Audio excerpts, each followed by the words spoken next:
Kinship cast and class. इस एक video में हम इस पूरे चैप्टर को लाइन बाय लाइन कवर करेंगे, हर एक चीज बहुत डिटेल में देखेंगे, बहुत सारे जोक सुनेंगे। बहुत इंटरेस्टिंग ये चैप्टर होने वाला है। डिस्क्रिप्शन चेक कर लेना, आपके लिए हाईलाइटेड एनसीईआरटी, उसमें इंपॉर्टेंट क्वेश्चंस मिलेंगे, उसका लिंक आपको डिस्क्रिप्शन में मिल जाएगा। Let's begin.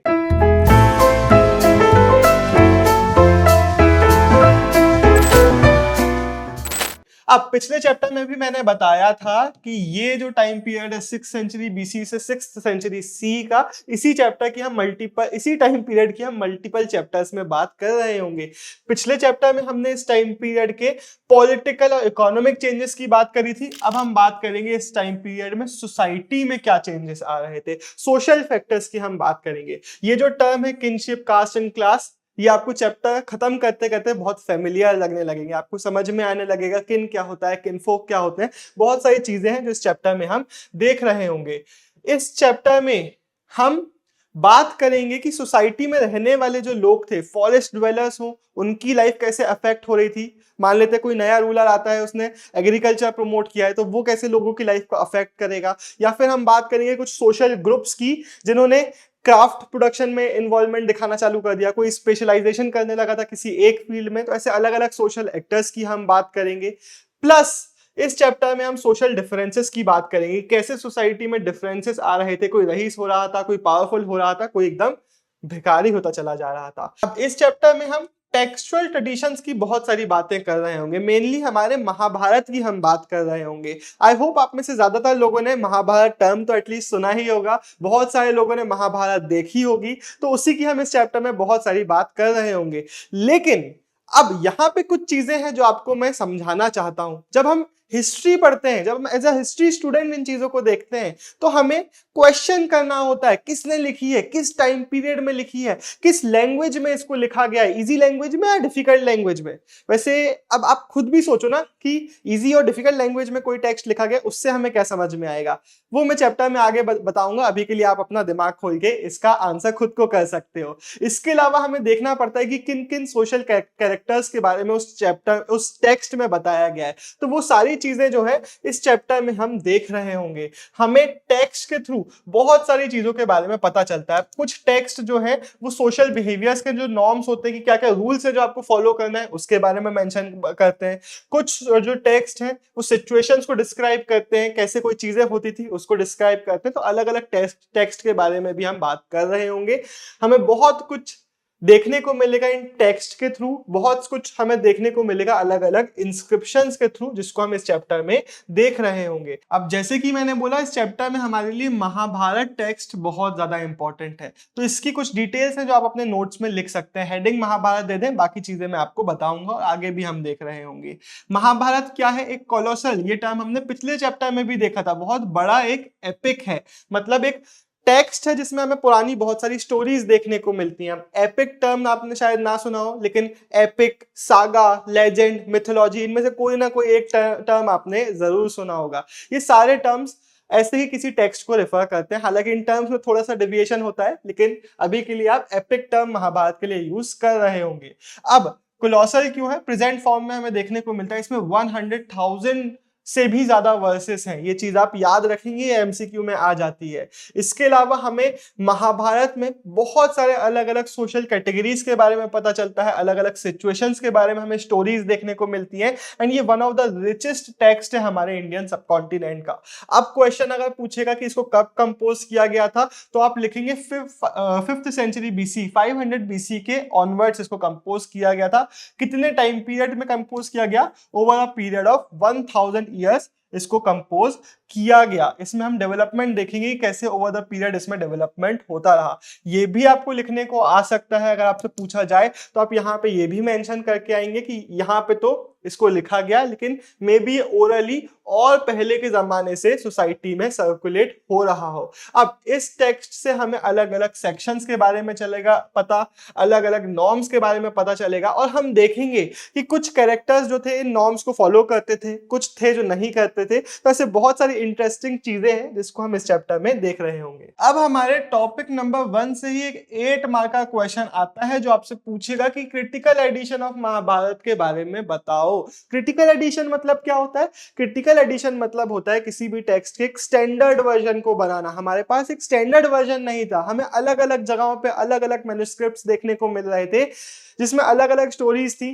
तो हमने क्या किया, एक स्टैंडर्ड वर्जन बनाया। हमने नहीं किया, किन्ने किया अभी हम बात करेंगे। एक स्टैंडर्ड वर्जन बनाया जिसको हम बोलते हैं क्रिटिकल एडिशन बनाना। तो क्रिटिकल एडिशन ऑफ महाभारत का जब क्वेश्चन आएगा तो ये जो पूरा पैराग्राफ है हर एक चीज आप एक्सप्लेन कर रहे होंगे क्योंकि सीधा 8 मार्क के लिए ही आता है। लेकिन इसमें से बहुत सारे एमसीक्यूज भी निकल जाते हैं तो उनको भी हम बीच बीच में देख रहे होंगे। सबसे पहले अगर एमसीक्यू पूछता है तो किसने ये काम किया, तो हमारी एक टीम थी जिसके लीडर थे वीएस सुक्थांकर जी। ये एक नोटेड इंडियन संस्कृतिस्ट थे जिन्होंने डजन्स ऑफ स्कॉलर्स की टीम को लीड किया इस क्रिटिकल एडिशन ऑफ महाभारत को बनाने के लिए। यहां पे लिखा हुआ डजन्स ऑफ स्कॉलर्स। मैं पिछले साल मतलब पिछले बैच में किसी की कॉपी चेक कर रहा था और भैया जी ने लिखा हुआ था 12 स्कॉलर्स की टीम थी। नहीं, डजन्स ऑफ स्कॉलर्स मतलब 12 स्कॉलर्स प्रिसाइजली नहीं होता है। ये काम स्टार्ट कब हुआ? 1919 में। इसका भी एक एमसीक्यू ऐसे ही निकल के आ जाता है कि one of the most ambitious projects of Indian scholarship began in dash.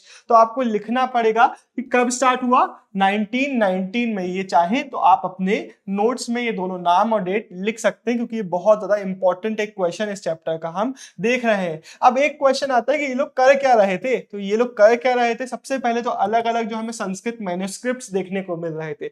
Manuscript मतलब पिछले चैप्टर में भी बताया था कि भाई जो हैंड रिटन टेक्स्ट होता है उसको हम मैन्युस्क्रिप्ट बुलाते हैं। तो अलग अलग पार्ट ऑफ कंट्री में अलग अलग जगहों पे हमें अलग अलग स्क्रिप्ट में हमें ये संस्कृत मैन्युस्क्रिप्ट्स देखने को मिल रहे थे। तो सबसे पहले तो इसको इन्होंने कलेक्ट किया। अब कलेक्ट करने के बाद इन्होंने एक मेथड बनाया कि हर एक मैन्युस्क्रिप्ट को हम कंपेयर करेंगे, उनके सारे वर्सेस को पढ़ेंगे, उन वर्सेस को कंपेयर करेंगे एंड फाइनली पूरा पढ़ने के बाद उनको कंपेयर करने के बाद वो वर्सेस जो उनको सबसे ज्यादा कॉमन लग रहे थे हर एक टेक्स्ट को उनको इन्होंने पब्लिश किया अपने महाभारत के क्रिटिकल एडिशन में। ये जो हमारा प्रोजेक्ट था ये सेवरल वॉल्यूम्स में पब्लिश किया गया, रनिंग ओवर 13,000 पेजेस। तो 13,000 पेजेस से भी ज्यादा का ये हमें देखने को मिल जाता है। ये चीज भी आप अपने नोट्स में लिख सकते हैं क्योंकि ये भी आपके लिए इंपॉर्टेंट है। अब एक और चीज जो आप अपने नोट्स में लिख लीजिए, 47 ईयर्स लगे इसको पूरा प्रोजेक्ट को कंप्लीट करने के लिए। ये भी एमसीक्यू में आता है। अब इसके बाद दो चीजें बहुत क्लियर हो गई थी। दो चीजें क्या क्लियर हो गई थी? पहली चीज कि इसमें कुछ चीजें ऐसी थी जो हमें हर जगह के डॉक्यूमेंट में सेम देखने को मिल रही थी, चाहे वो हमारे नॉर्थ के कश्मीर और नेपाल रीजन के हमें मैन्युस्क्रिप्ट्स मिले, चाहे साउथ इंडिया में केरला और तमिलनाडु के हमें मैन्युस्क्रिप्ट्स मिले, चाहे बीच में कहीं मिले। कुछ पार्ट ऑफ स्टोरीज ऐसे थे जो हर जगह पर सिमिलरली ही समझाए जा रहे थे। तो पहली चीज कि कुछ कॉमन एलिमेंट्स थे और दूसरी चीज कि हमें रीजनल वेरिएशंस देखने को मिलते हैं। अगर आप चाहें तो अपने नोट्स में एक फ्लो चार्ट ऐसा बना सकते हैं कि टू थिंग्स बिकेम एपरेंट, उसके लिए 2 लिख लिया। एक क्या लिख लिया? कॉमन एलिमेंट्स, और दूसरा क्या लिख लिया? Regional variations. तो ऐसे अगर आप नोट्स बनाएंगे, अगर मैं नोट्स बना रहा होता तो मैं शायद बस इतना ही बना लेता और मुझे याद आ जाता कि हाँ ये लिखा हुआ है कॉमन एलिमेंट्स, ये लिखा है रीजनल वेरिएशंस। तो अगर आप शॉर्ट नोट्स बनाने में इंटरेस्टेड हैं तो इस चीज का ऐसा नोट्स भी आप यहाँ पे बना सकते हैं। तो ये दो चीजें बहुत इंपॉर्टेंट है आपके लिए समझना कि भाई हमारे साथ क्या हुआ। इतने बड़े एरियाज में इंडिया के नॉर्थ में डॉक्यूमेंट मिल रहा है, एक इंडिया के साउथ में डॉक्यूमेंट मिल रहा है, एक इंडिया के लेफ्ट में, राइट में, बीच में डॉक्यूमेंट मिल रहा है, लेकिन कुछ चीजें सेम है। ये कितनी एक बड़ी बात है कि इस स्टोरी की कुछ चीजें थी जो हर जगह पर सिमिलरली ही नरेट की जा रही थी, लेकिन ऑब्वियसली हमें वेरिएशंस देखने को मिलते हैं। तो इन वेरिएशंस के साथ हमने क्या किया? इन वेरिएशंस को हमने फुटनोट्स और अपेंडिसेस में ऐड किया। इसका मतलब क्या? फुटनोट्स की भाई एक पेज है, उसी के नीचे हमने उसका एक वेरिएशन लिख दिया है, या फिर अपेंडिसेस मतलब हमारे टेक्स्ट के एंड वगैरह में हमने मल्टीपल पेजेस में इन वेरिएशंस को मेंशन किया है। तो इस तरीके से हमने वेरिएशंस को स्किप नहीं किया, मतलब हम बोल दे रहा हूं मैं, बट हमारे सुक्थांकर और उनके टीम ने इन वेरिएशंस को स्किप नहीं किया, बल्कि जो हमने बात करी ना कि 13,000 पेजेस का हमारा पूरा क्रिटिकल एडिशन बना, उसमें आधे से ज्यादा पेजेस तो इन्हीं वेरिएशंस को डेडिकेटेड थे। ये लाइन भी इंपॉर्टेंट है। लोग इस थोड़ा सा कॉम्प्लिकेटेड तरीके से लिखा गया है तो लोग इसको गलत तरीके से लिख देते हैं। लोग देख देते हैं, पता नहीं क्या क्या लिख देते हैं। मैंने कॉपियां चेक करी थी ना, पिछली बार हम लोग सैंपल पेपर इशू करे थे, उसकी कॉपियां आई थी, तो मैंने देखा था इस लाइन को लोग हंगामा मचा देते थे इस लाइन की। तो आप इसको अच्छे से लिख के आना कि आधे से ज्यादा जो पेजेस थे वो इन वेरिएशंस को ही डेडिकेटेड थे। इसके बाद अब यहाँ लेफ्ट में अगर आके देखोगे तो ये हमारा क्रिटिकल एडिशन का एक पेज यहाँ पे लगाया हुआ है। जो मेन पार्ट है वो हमारे बोल्ड में किया गया है, बाकी यहाँ पे वेरिएशंस वगैरह को मेंशन किया गया है। इस टॉपिक से एक कॉन्सेप्ट है जो आपको समझना चाहिए, वो ये है कि वेरिएशंस वगैरह जो है ये हमारी सोसाइटी के कॉम्प्लेक्स प्रोसेसेस को डिस्प्ले कर रहे हैं। मतलब क्या कि भाई लोगों के बीच में डायलॉग हो रहा था, कम्युनिकेशन हो रहा था, जो हमारे डोमिनेंट ट्रेडिशंस थे, जैसे कि हमारे इंडिया के इस पीरियड में हमारे सांस्कृतिक ट्रेडिशन है, उसको डोमिनेंट ट्रेडिशन आप यहाँ पे बुला सकते हो, उनका बाकी लोकल आइडियाज के साथ कनेक्शन हो रहा था। एंड उन लोकल आइडियाज जो कि रेजिलिएंट लोकल आइडियाज की नहीं भाई हम तो ऐसी चीजों को मानेंगे, हम तो इसी स्टोरी में मानेंगे, वो लोग थे जो इन वेरिएशंस वगैरह को मे बी प्रोपेगेट कर रहे थे। तो इन वेरिएशन से हमें समझ में आता है कि भाई इन अलग अलग कैरेक्टर्स के बीच में लिंक था, कम्युनिकेशन था, कभी कंसेंसस था कि अग्री करते थे ये बातों को, इसलिए शायद हमें कॉमन एलिमेंट्स देखने को मिले। कुछ जगहों पे डिसएग्रीमेंट था, कुछ जगहों पे कॉन्फ्लिक्ट था, जिसके कारण हमें बहुत सारे वेरिएशंस देखने को मिले हैं। तो जो वेरिएशन है हमें सोसाइटी के कॉम्प्लेक्स नेचर को कहीं ना कहीं बता रहा होता है। अब हमारे जब हिस्टोरियंस पहली बार इन हिस्ट्री को रिकंस्ट्रक्ट कर रहे थे ना, हमारी सोशल हिस्ट्री को, जब 19th और 20th सेंचुरी में हम रिकंस्ट्रक्शन का काम करते थे, तब हम टेक्स्ट को उनकी फेस वैल्यू पे लेने लग जाते थे कि भाई हाँ अगर किसी टेक्स्ट में कुछ लिखा है तो वो सही ही होगा। लेकिन क्या ये चीज सही है? आप इस चैप्टर में और आगे वाले कई चैप्टरों में इस चीज को समझोगे कि नहीं, किसी भी टेक्स्ट को आप उसकी फेस वैल्यू पे नहीं ले सकते। तो हमारे जो हिस्टोरियंस थे वो सांस्कृतिक ट्रेडिशन के जो टेक्स्ट थे उनको पढ़ते थे एंड मान लेते थे उनपे, लेकिन फिर सब्सिक्वेंटली हमने धीरे धीरे बाकी टेक्स्ट को भी, फॉर एग्जाम्पल पाली, प्राकृत और तमिल में जो हमें टेक्स्ट देखने को मिलते हैं उनको हमने पढ़ना चालू किया। और उसके बाद हमें समझ में आता है कि भाई सांस्कृतिक ऑथोरिटेटिव जो हमारे नॉर्मेटिव संस्कृत टेक्स्ट थे, नॉर्मेटिव मतलब जिसमें रूल्स वगैरह, नॉर्म्स वगैरह बताए गए, हमारे धर्मशास्त्र, धर्मसूत्रास वगैरह हो गए, ये जो टेक्स्ट के आइडियाज थे इनको ऑथोरिटेटिव तो माना जाता था, इनको मे बी रिस्पेक्ट तो किया जाता था, इनको इम्प्लाई तो किया जाता था, लेकिन सब लोग इन आइडियाज को फॉलो नहीं करते थे। ये चीज आपको याद रखनी है कि जो हमारे ब्राह्मण्स जो टेक्स्ट में चीजें बोल रहे थे, जो संस्कृत के नॉर्म्स हमें देखने को मिल जाते, सांस्कृतिक टेक्स्ट के नॉर्म्स, वो सोसाइटी में हमेशा फॉलो नहीं होते थे, उनको कई बार कई लोग रिजेक्ट भी करते थे, जिसको हम इस चैप्टर में भी और आगे वाले चैप्टर्स में भी पढ़ रहे होंगे। ये बहुत इंपॉर्टेंट एक कॉन्सेप्ट है इंडिया की सोशल हिस्ट्री को समझने के लिए। अब हम देखते हैं काफी इंटरेस्टिंग टॉपिक, हमारा टॉपिक नंबर 2, जिसकी पहली लाइन में ही लिखा हुआ है, we often take family life for granted. हम इसको कभी क्वेश्चन नहीं करते हैं, लेकिन हिस्ट्री पढ़ते हुए आपको क्वेश्चन करना पड़ेगा कि फैमिली क्या होता है, फैमिली लाइफ में हमें क्या क्या एस्पेक्ट्स देखने को मिलते हैं। फॉर एग्जाम्पल फैमिलीज में कुछ चीजें हमें अक्सर देखने को मिलती हैं। एक चीज तो आपको पता है कि हर फैमिली आइडेंटिकल नहीं हो सकती, हर फैमिली का साइज अलग अलग होगा, नंबर ऑफ मेंबर्स अलग अलग होगा, लेकिन अक्सर एक फैमिली के लोग फूड शेयर करेंगे, शेल्टर शेयर करेंगे, कुछ एक्टिविटी साथ में कर रहे होंगे। इसके साथ हमें ये भी देखने को मिलता है कि भाई फैमिलीज एक बड़े नेटवर्क का पार्ट होती है। फॉर एग्जाम्पल एक फैमिली है तो उसके कुछ रिलेटिव्स भी होंगे, दूर दूर के रिश्तेदार होंगे, जिनको हम हिस्ट्री में एक मोर टेक्निकल टर्म से रेफर करेंगे जो कि है किनफोक। तो इसको हम बुलाएंगे भाई, इस पूरे नेटवर्क को हम बुलाएंगे किनफोक, कि भाई ये पूरे लोग एक किन को बिलोंग करते हैं, ये सारे उसके किनफोक हैं। ऐसे ही कुछ और टर्म हमें इस बॉक्स में देखने को मिल रहे हैं। संस्कृत टेक्स्ट में ये जो टर्म हम देख रहे हैं वो हमें यूजुअली देखने को मिलते हैं। अगर आपने महाभारत कभी देखी है, रामायण कभी देखी है, तो आपने सुना होगा ये हमारा कुल है।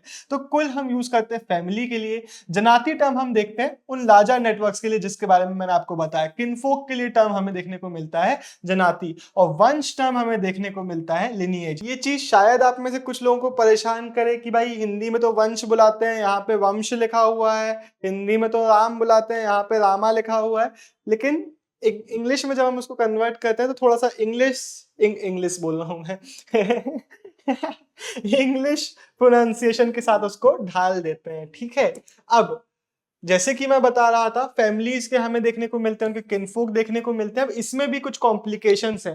हो सकता है कि कोई एक फैमिली हो जिसमें सिर्फ जो ब्लड रिलेटिव्स हैं उनको ही रिलेटिव्स माना जा रहा है, कोई दूसरी सोसाइटी है जहां पे दूर दूर के जो रिश्तेदार हैं उनको भी फैमिली का पार्ट माना जा रहा है, किसी में कजिन्स को पार्ट माना जा रहा है, किसी में कजिन्स को फैमिली का पार्ट नहीं माना जा रहा है। अब ये सब समझना इंपॉर्टेंट इसलिए है क्योंकि ये लोगों के बिहेवियर्स को, उनके एटीट्यूड्स को, उनके एक्शंस को शेप करता है। हो सकता है अगर मेरे कल्चर में बहुत दूर दूर तक के जो लोग हैं, दूर दूर तक के रिलेटिव्स हैं, उनको भी फैमिली का पार्ट माना जाता है, तो शायद मैं उन लोगों के लिए भी वॉर पे जाऊं, उन लोगों के लिए भी लड़ाई करूं। लेकिन अगर नहीं माना जाता तो मे बी मैं उनसे ही लड़ाई कर रहा हूं। तो इसलिए जब हम सोसाइटी को समझते हैं तो इन कुछ चीजों को भी हमें समझना होता है। लेकिन ये तो काइंड ऑफ एक इंट्रोडक्शन था। अब हम एक्चुअल के चैप्टर में इसके नीचे से पढ़ रहे हो। अब एक और चीज बहुत कॉमन सेंस की बात है, जो एलीट फैमिलीज है, जो रॉयल फैमिलीज है, राजा महाराजाओं की जो फैमिली है, उनके बारे में तो हमें बहुत सारे सोर्सेस मिल जाते हैं। जो ऑर्डिनरी फैमिलीज है उनके बारे में हमें पता लगाना थोड़ा मुश्किल हो जाता है। ये वही चीज है जो मैंने अभी अभी समझाई कि हमें फैमिलीज के बारे में पढ़ना क्यों जरूरी है। अब हम इस चैप्टर के एक बहुत इंपॉर्टेंट कॉन्सेप्ट पे आ गए हैं, जो कि है पैट्रिलिनी का कॉन्सेप्ट। पैट्रिलिनी का मतलब क्या होता है? जब हम डिसेंट को मेल साइड में, मतलब father to son to grandson, इस तरीके से ट्रेस करते हैं, तो उसको हम बोलते हैं पैट्रिलिनियली डिसेंट ट्रेस करना, उसको हम बोलते हैं पैट्रिलिनी। अब इसको मैं एक दूसरे एग्जांपल से समझाता हूँ। मान लेते हैं मेरी हिस्ट्री को हमें रिकंस्ट्रक्ट करना है या फिर देव से हम शुरुआत करना है, तो हम देव के बाद मेरे पापा को हम ट्रैक करेंगे, मेरे दादाजी को हम ट्रैक करेंगे। अभी यहाँ पे लिखा हुआ था father to son, son to grandson, लेकिन मैं एक एग्जाम्पल की तरह अपने एग्जाम्पल से यहाँ पे आपको बता रहा हूँ। ऐसा क्यों? हम पैट्रिलिनियली क्यों करेंगे, मेल साइड में क्यों करेंगे? क्योंकि पुराने जमाने में इंडिया में जितनी भी वेल्थ थी, जितनी भी इंपॉर्टेंट रिसोर्सेस थी, जो थ्रोन था, वो सब मेल साइड में ही ट्रांसफर किया जाता था। इसलिए हम पैट्रिलिनियल सक्सेशन को यहाँ पे पैट्रिलिनियल सक्सेशन को ट्रेस करने के लिए पैट्रिलिनी को फॉलो करेंगे। इसका जस्ट उल्टा क्या होता है? मैट्रिलिनी। उल्टा नहीं, मतलब एक दूसरा वो क्या होता है?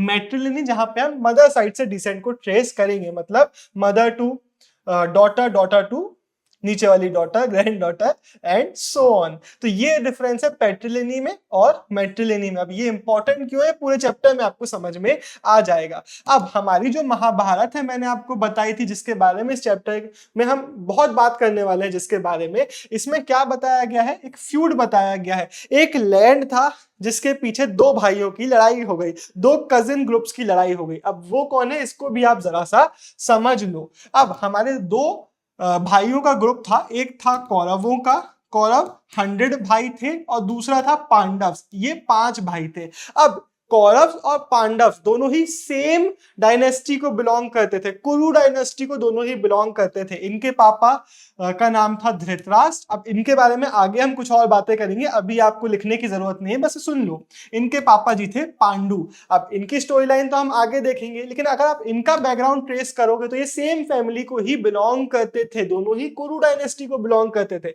बेसिकली कौरव और पांडव जो थे हमारे, वो कजिन्स थे। इन दो ग्रुप ऑफ कजिन्स के बीच में लड़ाई हो जाती है एक लैंड को लेके, जिसके कारण इनका पूरा महाभारत होता है, जिनके कारण इनका पूरी लड़ाई होती है, जो हमारी महाभारत में बताई गई है। तो इससे आपको याद क्या करना है? इससे आपको याद रखना है कि महाभारत में क्या बताया गया है? एक फ्यूड बताया गया है लैंड और पावर के लिए। पावर क्यों लिखा हुआ है? कि भाई राजा कौन बनेगा उस लैंड का, ये लड़ाई यहाँ पे हमारी हो रही थी। दोनों ही हमारे एक ही फैमिली, रूलिंग फैमिली को बिलोंग करते थे, हमारे कुरु डायनेस्टी को दोनों ही बिलोंग करते थे। अब ये जो हमारा कुरु डायनेस्टी है, ये कुरु रीजन को रूल करती थी, जो कि एक मेजर जनपदा था, जो कि आप चैप्टर 2 के मैप 1 में भी जाके ट्रेस कर सकते हो। एट द एंड हुआ क्या था? इन दोनों वॉरिंग कजिन्स के बीच में बैटल हो गई थी, जिसके बाद पांडव जो थे हमारे 5 भाई, वो लोग जीत गए थे। इसके बाद पैट्रिलिनियल सक्सेशन हुआ था। मतलब इसका मतलब ये है कि जितनी भी पावर थी, रिसोर्सेस थी, वो पांडव्स के सबसे एल्डेस्ट ब्रदर के हाथ में आ गई थी एंड उनको यहाँ का राजा बना दिया गया था। अब पैट्रिलिनी कोई एक ऐसी चीज नहीं थी जो इस महाभारत के पहले से चल नहीं रही थी। इंडिया में बहुत टाइम से पैट्रिलिनियल सक्सेशन चल रहा था, लेकिन क्योंकि महाभारत में भी इस चीज को डिस्क्राइब किया गया है, इस चीज का सेंट्रल स्टोरी, हमारी महाभारत के एक मेन स्टोरी का पार्ट है पैट्रिलिनियल सक्सेशन। इट शोज कि महाभारत के टाइम पे जो राइटर्स थे वो इस पैट्रिलिनी के आइडिया को रेनफोर्स करना चाहते थे। वो दिखा रहे थे कि ये हमारे टाइम पे इंपॉर्टेंट है। प्लस इससे हमें समझ में आता है कि पैट्रिलिनी बहुत जोरों शोरों से इस टाइम पीरियड में भी चल रही थी। तो अब पैट्रिलिनी में होता क्या है ये आपको बहुत अच्छे से पता होना चाहिए, लेकिन एक बार आप सुन लेंगे तो आपको लिखने वखने की जरूरत नहीं है, ये याद ही हो जाएगा। पैट्रिलिनी में जितना भी पापा जी का रिसोर्सेस है वो सन्स के हाथों में चले जाता है। अब सन्स में भी क्या होता है, जो सबसे एल्डेस्ट सन है उसके हाथ में थोड़ा स्पेशल शेयर जाता है। किंग्स के केस में जो एल्डेस्ट सन होता है वो राजा बन जाता है एक बार किंग की डेथ होती है। अब यहाँ पे भी कुछ ना कुछ ऊटपटांग सिस्टम जरूर आएगा। दिक्कत ये होगी कि सोसाइटी है, यहाँ पे कॉम्प्लिकेशंस तो होते ही है, उसकी हम यहाँ पे बात करेंगे। 6th सेंचुरी BCE की जितनी भी ज्यादातर हमारी रूलिंग डायनेस्टीज थी इंडिया की, वो इसी पैट्रिलिनियल सक्सेशन को फॉलो करती थी। लेकिन अब वेरिएशंस कब आते थे, मान लेते कोई राजा है उसका कोई बेटा नहीं है, तो इस केस में हम क्या सीन मचाएंगे। मान लेते हैं कि किसी जगह पर पापा के बाद कोई बेटा रूलिंग पे आया, लेकिन उसके बाद उनका जो छोटा बेटा था वो पावर में आ गया। किसी जगह पर ऐसा भी होता था कि कोई दूसरा किंग्समैन थ्रोन को एक्सेस कर लेता था, वो राजा बन जाता था। कुछ एक्सेप्शनल केसेस की अगर हम बात करें तो प्रभावती गुप्ता का नाम हमने पिछले चैप्टर में देखा था, ये भी रूलिंग पावर में आ गई थी। तो ये भी हमें कुछ एक्सेप्शनल केसेस देखने को मिल जाते हैं। लेकिन एक चीज क्लियर है कि पैट्रिलिनी को बहुत इंपॉर्टेंट इस टाइम पे माना जा रहा था, और पैट्रिलिनी के एविडेंसेस सिर्फ महाभारत में नहीं देखने को मिलते हैं, बल्कि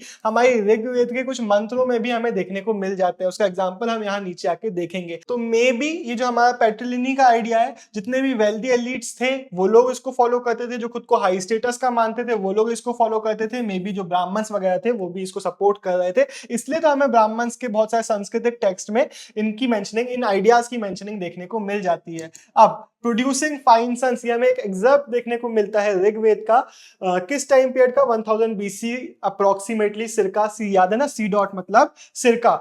ये वो मंत्र है जो शादी वगैरह में बोला जाता होगा, और लिखा हुआ है कि आज भी हिंदू वेडिंग्स में इसको बोलते हैं। अब पता नहीं भाई, हमें को तो नहीं लगता हमारे पंडित जी से कुछ आता है भाई, वो तो कुछ भी संस्कृत में बोलने लगते, किसी को समझ में नहीं आता, कुछ भी बोल जाते हैं। बट हो सकता है वो बोलते हो, ऐसा कुछ लिखा तो हुआ है। क्या लिखा हुआ है कि शादी के टाइम पे पंडित जी बोल रहे हैं, I free her from here and tie her to there, and उम्मीद करेंगे कि तुम्हारे बहुत फाइन सन्स हो, अच्छे बेटे हो। बेसिकली यहाँ पे बेटों की मांग की जा रही है शादी के टाइम पे, कि अब तुम फादर के साइड से निकल के अपने हस्बैंड के साइड में जा रही हो, तुम्हें बहुत वेल्थ मिले, हेल्थ मिले, और उसके साथ साथ फाइन सन्स मिले। वैसे यहाँ पे इंद्र जी से ये मांग की जा रही है। इंद्र जी को गॉड ऑफ वेलर मतलब बहादुरी, वॉरफेयर और रेन का गॉड माना जाता था, जो कि इस टाइम पीरियड के एक इंपॉर्टेंट डाइटी थे। ये मैप भी देख लो कुरु पंचाला रीजन का, ये हमारा बोध गया है, कहाँ पे है, बिहार रीजन में। तो ये बिहार से आप समझ जाओ कि किस इंडिया के टॉप साइड की हम बात यहाँ पे कर रहे हैं। कुरु तो देख लिया, पांचाला हमारा नेबरिंग रीजन था। इंपॉर्टेंट इसलिए है कि पांडवों की जिनके साथ शादी हुई थी, द्रौपदी जी हमारी, वो थी हमारी पांचाला रीजन से। वैसे वैसे वैसे वैसे मैं उठपटांग कुछ बोल दूंगा आगे चैप्टर में तो ऑफेंड मत होना, ना सुन पाओ तो निकल जाओ भाई, लेकिन हमें तो मजा आता है चैप्टर पढ़ाने में, हम तो बोलते भाई कुछ भी पहले से ही वार्निंग दे दे रहे हैं तुमको। अब इस बॉक्स को देख लो, ये एक एग्जर्प्ट है आदि परवान से। आदि परवान का लिटरल मीनिंग यहाँ पे बताया गया। द फर्स्ट सेक्शन, हमारा जो महाभारत है ना वो 18 सेक्शंस में, 18 पर्व में डिवाइड किया गया है, जिसका पहला है आदि परवान। 18 के 18 याद करने की कोली फॉर रीजन 18 के 18 याद करने की जरूरत नहीं है, लेकिन पहले का नाम याद रख लो, आदि परवान। आने के चांसेस तो बहुत कम है, लेकिन बाय चांस अगर कभी आ जाए तो याद रख ले। अब इस बॉक्स को ना जरा हम साइड में आके समझते हैं। कौरव्स के पापा जी का नाम क्या था, धृतराष्ट्र। पांडव्स के पापा जी का नाम क्या था, पांडु। अब जो धृतराष्ट्र थे वो बड़े भाई थे, लेकिन अंधे थे, देख नहीं सकते थे, तो इनको राजा नहीं बनाया गया, राजा बना दिया गया छोटे भाई पांडु को। लेकिन पांडु की अर्ली डेथ हो जाती है, तो अब डेथ हो चुकी है, कौरव और पांडव अभी भी बहुत छोटे हैं, तो वापस से हमारे जो धृतराष्ट्र साहब थे, जो अंधा होने के कारण राजा नहीं बन पाए थे, इनको राजा बना दिया गया। अब जब कौरव्स और पांडव्स बड़े होते हैं तो अब यहाँ पे राजा कौन बनेगा। अब सीन यहाँ पे ये होता है, हस्तिनापुर के लोग बोलने लग जाते हैं कि भाई पांडव ज्यादा वेल डिजर्व्ड हैं, बहुत वर्दी हैं, अच्छे लोग हैं, कौरव सही नहीं है, तो पांडवों के सबसे बड़े भाई को राजा बना। वैसे हस्तिनापुर कहाँ से आ गया, हमारे कुरु किंगडम की जो कैपिटल थी वो थी हमारी हस्तिनापुर। तो अब पांडव क्लियरली बहुत वर्दी थे। यहाँ के जो सबसे एल्डेस्ट सन है युधिष्ठिर, अब बात चलने लगी कि भाई युधिष्ठिर को राजा बना देना चाहिए। लेकिन इस एग्जर्प में वही होता है कौरव के जो सबसे बड़े भाई हैं दुर्योधन, वो अपने पापा जी से जाके बोलते भाई तुम तो अंधे थे, तुम्हारे ऊपर तो थ्रोन किस्मत से आ गया क्योंकि पांडु मर गया, लेकिन अब थ्रोन मुझे दिलवाओ, अगर एक बार युधिष्ठिर राजा बन गया तो फिर उसका बेटा बनेगा, फिर उसका बेटा बनेगा, फिर उसका बेटा बनेगा, हमारे पास कभी भी थ्रोन आ ही नहीं पाएगा, इसलिए अब राजा मुझे बनाओ, क्योंकि अगर एक बार मैं राजा नहीं बना तो कौरव को कभी कोई याद नहीं करेगा हिस्ट्री में। अब इतना कुछ उस बॉक्स में समझाने के बाद लास्ट में लिख दिया है कि ये पैराग्राफ जरूरी नहीं है कि लिटरली ट्रू हो, लेकिन इस पैराग्राफ से हमें अंडरस्टैंडिंग जरूर मिलती है कि सोसाइटी में थिंकिंग इस टाइम पीरियड में उन लोगों की कैसी थी। तो वही बात कि मे बी ऐसा दुर्योधन ने कभी अपने पापा से ना बोला हो, बट एक कॉन्सेप्ट आपको समझ में आया कि महाभारत में क्या चीजें बताई गई हैं और क्या क्या थॉट प्रोसेस इस टाइम पीरियड में चल रहा था। अब ये जो टॉपिक है ना, इसका क्वेश्चन आता है, मैरिज से रिलेटेड क्वेश्चन जब आपसे पूछेगा तो आपको क्या लिखना पड़ेगा वो हम यहाँ पे आके देख लेते हैं। अब एक चीज तो हमने देख ली कि हमारे पैट्रिलिनियल सिस्टम में विमेन को उतनी इंपॉर्टेंस नहीं दी जा रही है, सन्स को इंपॉर्टेंस दी जा रही है, विमेन को किस तरीके से देखा जा रहा था, उनसे रिलेटेड क्या चीजें हैं वो हम यहाँ पे देखेंगे, उनको एक अलग नजरिए से देखा जा रहा था। इनके पास हाउस होल्ड का रिसोर्सेज का तो कोई एक्सेस नहीं होता था, प्रभावती गुप्ता के एक्सेप्शनल केसेस है, लेकिन इन जनरल उनके हाथों में रिसोर्सेस नहीं जाया करती थी। ये कंसिडर किया जाता था कि उनको फैमिलीज में, उन फैमिलीज में मैरी कराना है जो कि आपके किन से बाहर हो। अब इसका मतलब क्या है वो जरा हम थोड़ा साइड में आके पढ़ते हैं, टाइप्स ऑफ मैरिज, इसके एमसीक्यू भी बनते हैं, कभी कभार डायरेक्ट क्वेश्चन में पूछ लिया जाता है, आपको बनना चाहिए। एंडोगमी मतलब क्या, जब आप यूनिट के विद इन शादी करा रहे हो। अब वो यूनिट कुछ भी हो सकता है आप अपने कास्ट के विद इन शादी कर रहे हो, आप अपने लोकेलिटी में शादी कर रहे हो, उसी के विद इन शादी कर रहे हो, आप अपने किसी एक ऑर्गेनाइजेशन के एक कल्चर के विद इन शादी कर रहे हो, तो उसको हम बोलेंगे एंडोगमी की प्रैक्टिस। अभी कुछ महीने पहले ही मैं अपने एक दोस्त की शादी में गया, उसने अपनी बुआ की बेटी के साथ शादी करी, तो ये क्या, इसको हम क्या बुलाएंगे, इसको हम बुलाएंगे एंडोगमी, उसने अपने ही फैमिली में शादी करी। लेकिन हमारे स्पेशली नॉर्दर्न और सेंट्रल इंडिया में हिंदू ट्रेडिशन में अगर हम बात करें तो एक्सोगमी फॉलो किया जाता है, मतलब मैरिंग आउटसाइड द यूनिट। अब इसके भी कुछ रूल हम नीचे जाके देख रहे होंगे, उसकी भी हम बात करेंगे। फिर पॉलीगनी का मतलब होता है एक मैन है मल्टीपल वाइफ्स है, ये पुराने टाइम पे राजा महाराजा लोग बहुत ज्यादा फॉलो कर रहे होते थे। और पॉलीएंड्री का मतलब होता है कि एक विमेन है उसके मल्टीपल हस्बैंड है। ये आपको याद रखना है, ये एमसीक्यू में भी आता है, क्वेश्चन में भी आपको लिखने को आ सकता है। अब सोसाइटी में क्या बोला जा रहा था, ब्राह्मण्स लोग क्या प्रमोट कर रहे थे, एक्सोगमी को, कि आपको आउटसाइड द किन मैरिज करना है, ये बोला जा रहा था। एक्सोगमी का लिटरल मीनिंग आता है तो आप टिक करके आएंगे, मैरिंग आउटसाइड द किन, मैरिंग आउटसाइड द यूनिट। अब जो हाई क्लास की जो विमेन थी ना, जो रॉयल फैमिलीज को बिलोंग की करती थी, उनको बहुत ज्यादा रेगुलेट किया जाने लगा सोसाइटी में कि भाई घर से भाग ना जाए, बदनामी ना करा दे, तो उसको रेगुलेट किया जाने लगा, उसको कंट्रोल किया जाने लगा। और ये माना जाने लगा कि भाई महिला की सही टाइम पे सही इंसान के साथ शादी कराना एक बहुत इंपॉर्टेंट काम है, तो इसके लिए उनको रेगुलेट किया जा रहा था। इस चीज को आप याद रखेंगे कि विमेन को रेगुलेट और कंट्रोल किया जा रहा था ताकि उनकी राइट टाइम पे राइट पर्सन के साथ शादी कराई जा सके। एंड बोला जाने लगा था कि जो कन्यादान है, कन्यादान का लिटरल मीनिंग आता है तो टिक करके आएंगे गिफ्ट ऑफ डॉटर, ये जो शादी कराई जा रही है सही टाइम पे सही पर्सन के साथ, इसको एक फादर की ड्यूटी माना जाने लगा। ये आता है लिखने को, आप याद रखेंगे कि कन्यादान in marriage was an important religious duty of a father. लेकिन अब हमारी सोसाइटी में हम देखेंगे कि बहुत सारे कॉम्प्लेक्स चीजें हो रही थी। अब ये वही टाइम पीरियड था जब अलग अलग जगह से लोग आके ट्रेड कर रहे थे, लोग आके अपने आइडियाज शेयर कर रहे थे। तो ये जो ब्राह्मणिकल आइडियाज की हम बात कर रहे हैं, इनको क्वेश्चन भी किया जाता था, लेकिन वो जो क्वेश्चनिंग वगैरह है वो हम आगे के चैप्टर नंबर 4 में बहुत सारी उसकी बात कर रहे होंगे। अभी हम यहाँ पे देखते हैं कि ब्राह्मण्स ने क्या किया। जब ब्राह्मण्स ने देखा कि उनके आइडियाज को सोसाइटी में चैलेंज किया जा रहा है, तो उन्होंने रूल्स बनाना चालू कर दिया। उन्होंने हमारे लीगल टेक्स्ट वगैरह लिखना चालू कर दिया, तो कोड्स ऑफ कंडक्ट वगैरह इन्होंने लिखना चालू किया। किन टेक्स्ट में, हमारे वही सांस्कृतिक लीगल टेक्स्ट जिनकी हम बात करते हैं। किन्ने लिखा, ब्राह्मण्स ने। किन्ने नहीं होता है, किसने लिखा, ब्राह्मण्स ने लिखा। 500 BC ऑनवर्ड्स लिखने की प्रैक्टिस चालू करी गई। ये जो टेक्स्ट थे हमारे संस्कृत टेक्स्ट थे। धर्मसूत्रास और धर्मशास्त्रास की हमने बात करी थी, मैंने आपको बताया था धर्मशास्त्रा का पार्ट है हमारा मनुस्मृति। इसकी डेट आप याद रखेंगे, आप चाहें तो अपने नोट्स में लिख लें। 200 BC से लेकर 200 CE के पीरियड में मनुस्मृति को पूरा कंपाइल किया गया था। अब इसमें क्या हुआ, ब्राह्मण्स इसके ऑथर थे, तो ब्राह्मण्स तो इसको फॉलो करेंगे ही करेंगे, लेकिन इन जनरल सोसाइटी को भी एक्सपेक्ट किया जाता था कि वो इसको फॉलो करेगी। ब्राह्मण्स का कहना ये बनता था कि हमारे जितने भी टेक्स्ट हैं ये यूनिवर्सल वैलिडिटी के हैं, सारे लोग इसको मानना चाहिए, सारे लोगों के लिए ये है।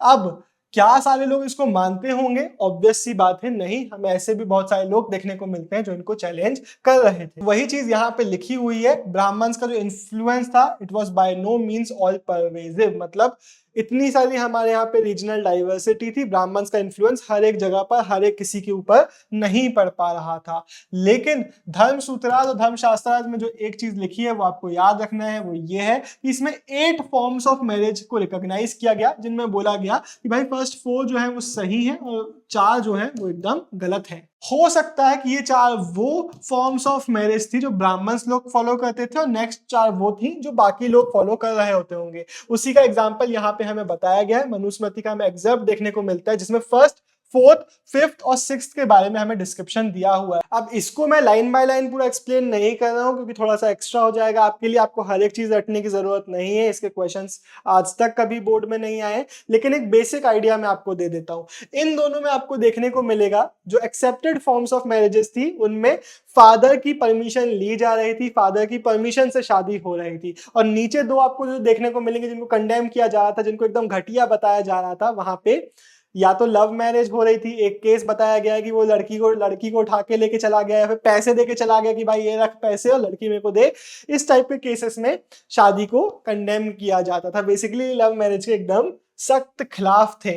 हाँ, प्रेजेंट डे सोसाइटी हो गई है। तो इसके बाद गोत्र ऑफ वुमेन की हम बात कर लेते हैं। ये चीज आपको याद रखनी है, डेट आप लिख सकते हैं 1000 बीसी ऑनवर्ड्स हमें देखने को मिलती है एक नई ब्राह्मणिकल प्रैक्टिस। इसमें क्या हुआ, लोगों को उनके गोत्र के हिसाब से क्लासिफाई किया जाने लगा, स्पेशली ब्राह्मण्स को। अब हर एक जो गोत्र था इसका क्वेश्चन आता है, गोत्र का 3 मार्क का क्वेश्चन आता है, ये डिटेल आपको याद होना चाहिए। पहली लाइन हो गई। उसके बाद हर एक जो गोत्र था वो एक वैदिक सीयर मतलब एक ऋषि मुनि के नाम पे उस गोत्र का नाम रखा गया था। फॉर एग्जाम्पल मेरा गोत्र है वशिष्ठ, तो अब इसका रूल क्या है, ये माना जाता है कि मेरा गोत्र वशिष्ठ है तो मैं सीयर वशिष्ठ मतलब ऋषि मुनि वशिष्ठ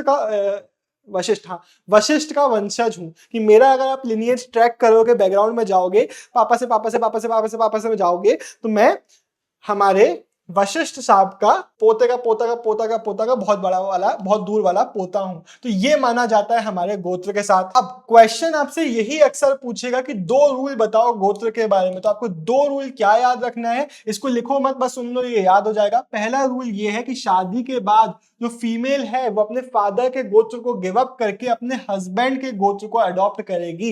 दूसरा रूल क्या है, सेम गोत्र के लोग शादी नहीं कर सकते। क्यों? क्योंकि फिर तो आप भाई बहन हो ना, आप एक, आपके पापा सेम है बैकग्राउंड में, मतलब पापा के पापा के पापा, इसलिए सेम गोत्र के लोग शादी नहीं करोगे। इवन आज की टाइम पे बहुत सारे लोग हैं जो इस चीज पे मान रहे होते हैं, लेकिन क्या इस चीज को फॉलो किया जाता होगा या नहीं किया जाता होगा, इसको समझने का सबसे अच्छा सिस्टम है अगर हम लोगों के नेम्स को एनालाइज करेंगे। अब हमें सतवाहनास का केस हमें यहाँ पे देखने को मिलता है, जिनमें हमें इनके नेम्स देखने को मिलते हैं, जिनमें गोत्र भी मेंशन होते थे, वहां से हमें समझ में आएगा क्या ऐसा एक्चुअल में हो रहा है कि सेम गोत्र में शादी हो रही है या नहीं हो रही है, वो हम यहाँ पे देख लेंगे। सतवाहनास कौन थे ये आपको याद रखना है। इन्होंने western India and Deccan regions को रूल किया। किस टाइम पीरियड में, ये हमने पहले भी इसकी बात करी है, 2nd सेंचुरी बीसी से लेके 2nd सेंचुरी सी के टाइम पीरियड में हमें इनके इंस्क्रिप्शंस देखने को मिले हैं, जिसमें हमें यही चीज देखने को मिलती है गोत्र के बारे में। तो उस इंस्क्रिप्शन को हम यहाँ पे आके देख लेते हैं। अब इसको जरा समझ लो,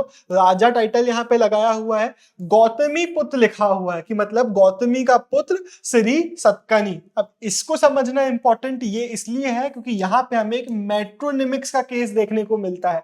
मेट्रोनिमिक्स मतलब कि यहाँ पे हमें नेम्स में फीमेल साइड का नेम देखने को मिल रहा है। मम्मी जी का नाम यहाँ पे लगाया गया है, गौतमी पुत्र, कि भाई गौतमी का बेटा। तो मम्मी जी का नाम जब नाम में लगाया जाता है तो इसको हम बोलते हैं मेट्रोनिमिक्स। अब जस्ट इसका ऑपोजिट अगर हम देखेंगे, पापा जी का नाम लगाया गया है तो उसको हम बोलेंगे पेट्रोनिमिक्स। अब इनकी हम आगे जाके बात कर लेते हैं, लेकिन उसके पहले इस इमेज को देख लो। यहाँ पे एक सतवाहना रूलर, उसकी वाइफ यहाँ पे दिखाई जा रही है। बस अगर कभी एमसीक्यू वगैरह में आ जाता है तो याद रखना इस टाइप का जो डिस्क्रिप्शन है वो सतवाहना उससे रिलेटेड है।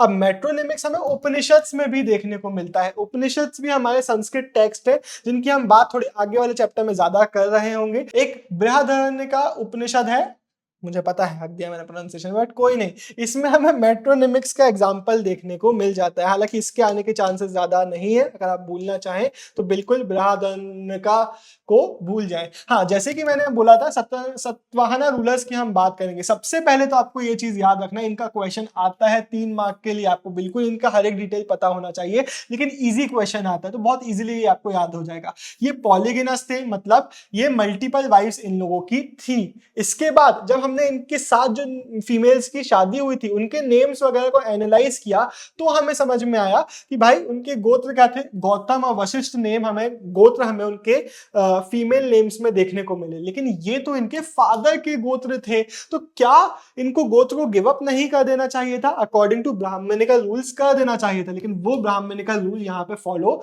नहीं किया जा रहा था। ऐसे ही हमें देखने को मिलता है कि कुछ विमेन ऐसी थी जो सेम गोत्र में इनके साथ शादी कर रही थी, तो दूसरा रूल जो ये लोग तोड़ रहे थे वो ये था कि भाई सेम गोत्र में शादी नहीं होना चाहिए, लेकिन यहाँ पे हमें सेम गोत्र में भी मैरिज देखने को मिल जाता है। तो यहाँ पे हमें देखने को मिलता है कि जो ब्राह्मण्स के नॉर्म्स थे वो फॉलो नहीं हो रहे थे। इसका क्वेश्चन ऐसे ही आता है कि एग्जाम्पल्स बताओ कि क्या ये नॉर्म्स फॉलो होते थे या नहीं होते थे, तो आपको सतवाहनास का एग्जाम्पल देना है। ये पूरा लाइन आप मेंशन कर रहे होंगे एंड आप लिखेंगे कि भाई हमें एक्सोगमी की जगह यहाँ पे एंडोगमी की प्रैक्टिस देखने को मिलती है, क्योंकि यहाँ पे सेम गोत्र में ये लोग शादी कर ले रहे हैं, सेम किन के विदिन, सेम ग्रुप के विदिन, सेम यूनिट में शादी कर रहे हैं। अब ये चीज कोई ऐसी नहीं है जो इंडिया में चलती नहीं है, मैंने आपको पहले भी बताया हमें मल्टीपल कम्युनिटीज देखने को मिलती है जिसमें आज भी एंडोगमी के एग्जाम्पल्स हमें देखने को मिल जाते हैं। ऐसे ही हमें साउथ इंडिया में देखने को मिलता है। अगर आप में से कोई साउथ इंडिया से है तो आप भी इनको कंफर्म कर सकते हैं, लेकिन मैंने भी इसके बारे में सुना है कि साउथ इंडिया में भी एंडोगमी काफी ज्यादा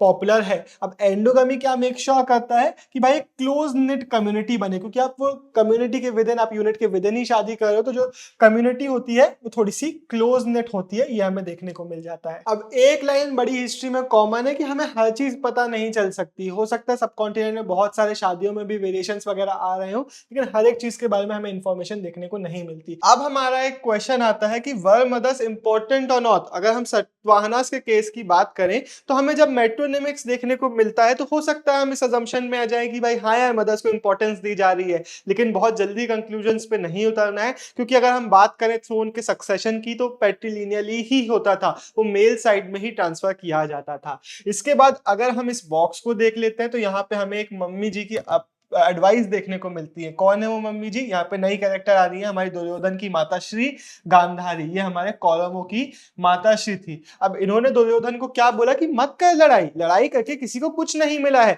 गुस्सा करके तुम्हें नुकसान ही होगा, ज्यादा बेटर है कि तुम भले राजा ना बनो, तुम शांति से रहो पांडवों के साथ। लेकिन दुर्योधन इस एडवाइस को नहीं मानते हैं एंड वो लड़ाई करने जाते हैं एंड फिर वो पांडवों से हार भी जाते हैं। अब हम बढ़ते हैं हमारे नेक्स्ट टॉपिक पे, जिसमें हम बात करेंगे हमारे कास्ट की, हमारे हायरार्किकल ऑर्डर की। अब कास्ट टर्म तो आपने सुना है ना, जो हम सोसाइटी में हायरार्किकल ऑर्डर बना देते हैं कि ये ऊपर है, ये नीचे है, ये बीच में, वो हमारा कास्ट का पूरा सिस्टम है जो कि हमें पुराने टाइम से देखने को मिल जाता है। हमारे सांस्कृतिक लीगल टेक्स्ट, धर्मशास्त्र और धर्मसूत्रास में हमें देखने को मिलता है कि इन्होंने एक आइडियल ऑर्डर को लिखा था कि भाई ये है आइडियल ऑर्डर, ये ऊपर है, ये नीचे है, ये नीचे है और ये सबसे नीचे है, एंड इसमें इन्होंने अलग अलग ऑक्यूपेशंस भी डिफाइन करी थी। अब इससे आपको क्या याद रखना है?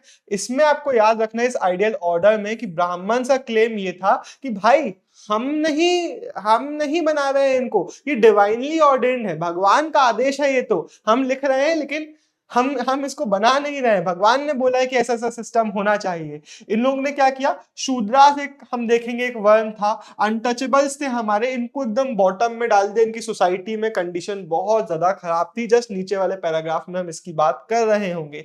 इनका कहना यह भी बनता था कि भाई ये जो स्टेटस है it is determined by birth, मतलब आप इसको चेंज नहीं कर सकते, आप जिस सोशल ऑर्डर में आपका बर्थ हुआ है आप उसी में रहोगे। एंड इस चीज को बहुत सारे अलग अलग थिंकर्स ने चैलेंज भी किया, जो कि हम नेक्स्ट चैप्टर में देख रहे होंगे।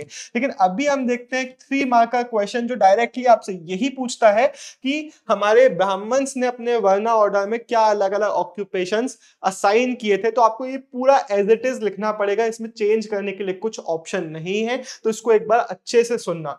अब सबसे पहला आपका इंट्रोडक्शन यही बन सकता है कि भाई धर्मसूत्रास और धर्मशास्त्रास जो कि ब्राह्मण्स ने लिखे थे, इसमें उन्होंने आइडियल ऑक्यूपेशंस बताई अलग अलग सोशल कैटेगरीज के लिए। अब ये जो सोशल कैटेगरीज है ना, इसके लिए हम यहाँ पे टर्म यूज करेंगे वर्ना, या फिर आप हिंदी में बुलाना चाहें तो आप बोलेंगे वर्ण। अब इन्होंने एक 4 फोल्ड सिस्टम बनाया था। अगर आपसे पूछता है कि भाई कितने फोल्ड सिस्टम था, तो याद रखना एक 4 फोल्ड सिस्टम था, मतलब कि 4 सोशल कैटेगरीज थी, 4 वर्ण थे। अब वो 4 वर्ण कौन से थे, इनका नाम आपको अच्छे से याद रखना पड़ेगा। एक बार स्पेलिंग भी देख लीजिएगा। हमारे सबसे ऊपर आते हैं ब्राह्मण्स, उसके बाद आते हैं हमारे क्षत्रियास, फिर हमारे आते हैं वैश्यास, और हमारे सबसे नीचे आते हैं जिनकी हालात बहुत खराब थी, शूद्रास। अब इनके ऑक्यूपेशंस को अच्छे से सुनो। ब्राह्मण्स का काम है वेद को पढ़ना और पढ़ाना, सैक्रिफाइसेस परफॉर्म करना और करवाना, गिफ्ट्स रिसीव करना और गिफ्ट्स देना।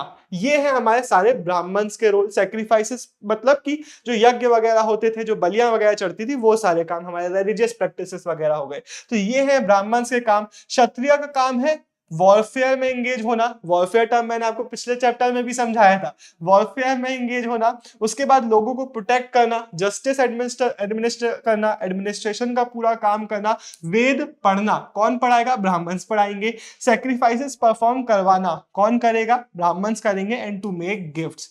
इसके बाद ये जो लास्ट 3 काम है ना, एक हमारा वेद पढ़ना, सैक्रिफाइसेस परफॉर्म करवाना, एंड टू मेक गिफ्ट्स, ये वैश्यास को भी असाइन किया गया था। ये एक ऐसा पॉइंट है जो बहुत सारे लोग मिस कर देते हैं, आप इसको स्किप मत करना। लिखा हुआ है कि जो लास्ट 3 ऑक्यूपेशंस है वो हमारे वैश्यास को भी असाइन किए गए थे। इसके अलावा वैश्यास से क्या एक्सपेक्ट किया जाता था कि भाई एग्रीकल्चर करेंगे, पेस्टोरलिज्म करेंगे और ट्रेड करेंगे। शूद्रास के काम में आप लिख के आएंगे कि इनको अलग से कोई काम नहीं दिया गया, इनका सिर्फ एक काम था कि ऊपर के जितने वर्ण हैं उनको सर्व करना, to serve the higher 3 varnas. ये सारा काम आपको, मतलब ये सारी चीजें आपको लिखने को आती है 3 मार्क में, तो एज इट इज इसको आप लिख के आ रहे होंगे।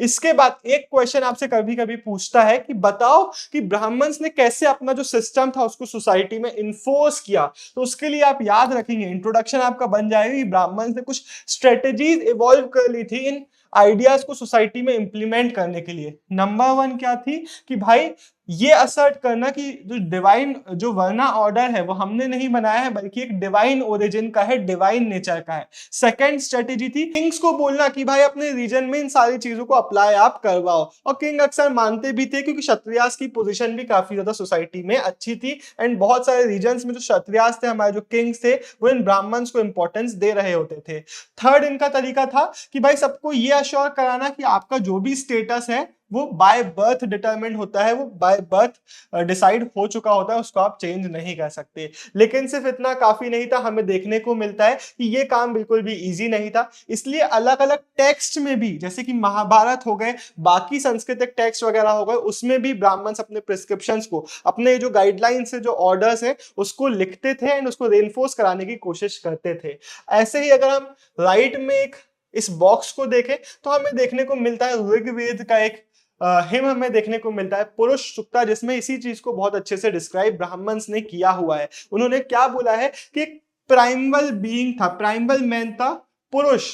बेसिकली एक कॉस्मिक बीइंग की बात की जा रही है कि भाई जब कुछ नहीं बना था तो एक कॉस्मिक बीइंग था जिसके सेक्रीफाइसेस से हर एक चीज बनी। तो उसके बाद इन्होंने यही लिखा है, जो ब्राह्मण्स थे उसके माउथ से बने, उसके आर्म से बने क्षत्रियास, उसके थाइस से बने वैश्यास, एंड जो शूद्रास थे वो उसके फीट से बने। तो बेसिकली यहाँ पे इस ऑर्डर के बारे में बताया जा रहा है कि भाई माउथ से हम बने, थाई से ये बने, इससे वो बने, आप उसके फीट से बने। ये चीज आप याद रखेंगे, हालांकि ये बहुत इंपॉर्टेंट नहीं है, ज्यादा लिखने को नहीं आती है, बट एक बेसिक सी इंफॉर्मेशन है जो आपको पता होना चाहिए। अब हम देखते हैं इस बहुत इंपॉर्टेंट बॉक्स को। ये आपसे पूछा भले ही क्वेश्चन में नहीं जाएगा, पर ये महाभारत का एक बहुत इंपॉर्टेंट पार्ट है। इसमें हम स्टोरी देखेंगे गुरु द्रोण की और एकलव्य की। अब गुरु द्रोण कौन थे, जो कुरु प्रिंसेस को सिखाते थे।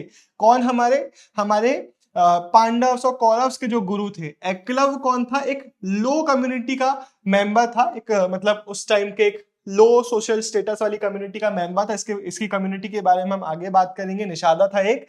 तो ये गुरु द्रोण के पास जाता है, बोलता है कि मुझे भी आप अपना शिष्य बना लो, मुझे भी आप अपना चेला बना दो, मुझे भी सिखा दो। गुरु द्रोण उसको भगा देते हैं कि नहीं, तुम नीचे जाति के हो, हमारे धर्म में तुमको सिखाना नहीं है, हम तो प्रिंसेस को सिखाते हैं, ऊंची जाति के लोगों को सिखाते हैं, तुम यहां से निकल लो। एकलव्य यहाँ से निकल लेता है, लेकिन इनको भूलता नहीं है। इनकी एक क्ले की मॉडल बना लेता है और उसको गुरु मानते हुए प्रैक्टिस करने लग जाता है। आज से कुछ सालों बाद जब ये बहुत अच्छा आर्चर बन जाता है, तब एक बार होता यह है कि हमारे अर्जुन और बाकी प्रिंसेस वगैरह जो हमारे थे, वो शिकार करने के लिए निकलते हैं अपने कुत्ते के साथ। उनका कुत्ता एकलव्य के पास पहुंचता है और इसके बाद डिस्क्रिप्शन में बता क्या लिखा हुआ है। इसकी बहुत बुराई की गई है कि भाई एकदम घटिया सा दिख रहा था, एकदम मिट्टी विट्टी में लगा हुआ था और डियर स्किन पहना हुआ था। तो कुत्ता था वो उस पर भौंकने लग जाता है, तो एकलव्य अनॉय हो जाता है। तो थाला फॉर अ रीजन 7 तीर निकालता है, कुत्ते के मुंह में मार देता है, लेकिन कुत्ते को खरोच भी नहीं आती है, कुत्ता मरता नहीं है, बस उसके मुंह में वो तीर जाके फंस जाते हैं। इट शोज कि कितना ज्यादा अच्छा ये तीरंदाज बन चुका था। जब कुत्ता वापस से इन लोग के पास पहुंचता है, तो ये लोग देखते हैं कि भाई इतनी अच्छी आर्चरी तो हम भी नहीं कर सकते। तो अर्जुन गुरु द्रोण के पास जाता है कि गुरु द्रोण, आपने तो बोला था कि आप अपना सबसे बेस्ट आर्चर मुझे बनाओगे, लेकिन वो एकलव्य बोल रहा है कि वो है आपका स्टूडेंट और वो मुझसे डेफिनेटली बहुत बेटर है। तो गुरु द्रोण दौड़ के एकलव्य के पास जाते हैं और एकलव्य से बोल देते हैं कि भाई मुझे गुरु दक्षिणा में तुम अपना अंगूठा दे दो। तो जैसे ही एकलव्य इस बात को सुनता है, वैसे काफी इंटरेस्टिंग बात है, आज गुरु पूर्णिमा का दिन है जब मैं इस वीडियो को बना रहा हूं। जैसे ही एकलव्य इस बात को सुनता है, वो अपना अंगूठा काट के गुरु दक्षिणा उनको दे देता है, एंड उसके बाद ऑब्वियसली बिना अंगूठे के उतना अच्छा आर्चर नहीं रह पाता है। तो यहां पे हमें क्या समझ में आता है, यहां पे हमें समझ में आता है कैसे सोसाइटी में बहुत ऊंच नीच फैली हुई थी, कैसे सोसाइटी में ये चीज बहुत ज्यादा इस माइंडसेट में थी कि भाई हम सिर्फ इस कास्ट के लोगों को सिखाएंगे, हमारे सिर्फ क्षत्रिय को और सिर्फ ब्राह्मण्स को हम लर्निंग देंगे, बाकी जो लो कैटेगरी के लोग हैं वो पढ़ना भी और चीजें सीखना भी डिजर्व नहीं करते हैं। हालांकि ऐसी बहुत सारी स्टोरीज हमें देखने को मिलती है। और एक और चीज आप याद रखेंगे, it was by no means all pervasive, मतलब इनके जो ब्राह्मणिकल इन्फ्लुएंस था वो हर एक कैटेगरी पे नहीं था। हमें ऑब्वियसली बहुत सारे ऐसे केसेस देखने को मिलते हैं जहां पे ब्राह्मण्स की बातें नहीं भी मानी जाती थी। उसी का एक एग्जांपल है हमारा टॉपिक नंबर 3.2। इसका एक अलग 3 मार्क का क्वेश्चन आता है जो आपसे डायरेक्टली यही पूछता है कि भाई बताओ कि कैसे बहुत सारे नॉन क्षत्रिय रूलर्स भी पावर में आ जाते थे। तो उसके बारे में आपको क्या लिखना है। इंट्रोडक्शन आपका यही बन सकता है कि भाई शास्त्रार्थ में तो मेंशन था कि जो किंग्स है वो सिर्फ क्षत्रियास बनने चाहिए, हमने ऊपर इनका काम देखा था,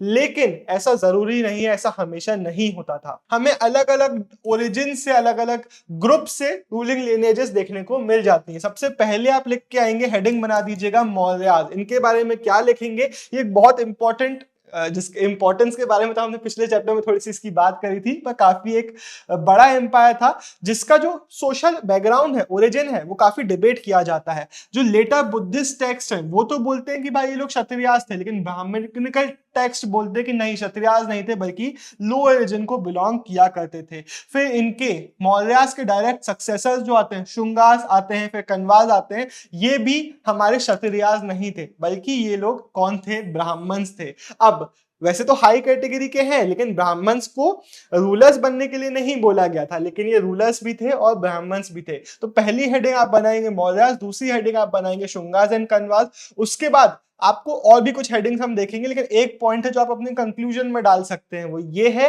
कि जो पॉलिटिकल पावर है बहुत रेयरली इस चीज पे डिपेंड करती थी कि ब्राह्मण्स ने किसको पावर में आने के लिए बोला है, बल्कि रूलर कौन बनता था, किंग कौन बनता था, जो भी जिसके पास भी अच्छा मिलिट्री सपोर्ट होता था, जिसके पास भी पावर होती थी वो पावर में आ जाता था जिसके पास भी पावर होती थी वो पावर में आ जाता था। तो जरूरी नहीं था कि आप क्षत्रिय हो रूलर बनने के लिए। ऐसे ही हम नीचे एग्जांपल्स देख लेते हैं, जैसे कि शाकास, जिनकी हमने पिछले चैप्टर में बात करी थी, कहां से आए थे, सेंट्रल एशिया से आए थे, एंड इनको हमारे जो ब्राह्मण्स थे वो मलिच्छ बुलाते थे। अब ये टर्म की स्पेलिंग जरा अच्छे से देख लो, इसलिए मैं हमेशा बोलता हूं स्पेलिंग में मार्क्स नहीं कटते, लेकिन अगर ये स्पेलिंग अगर आपने सही लिख दिया तो चेकर को समझ में आ जाता है कि भाई बच्चा पढ़ के आया है। तो CHCHAS, ठीक है, तो इसको आप याद कर लो, ऐसे ही लिख के आओगे ना तो होता है भाई, एक असर पड़ता है कि हाँ भाई बच्चे ने इसकी स्पेलिंग सही लिखी है तो पक्का पढ़ के आया है। बहुत सारे लोग CHAS लिख के आगे बढ़ जाते हैं।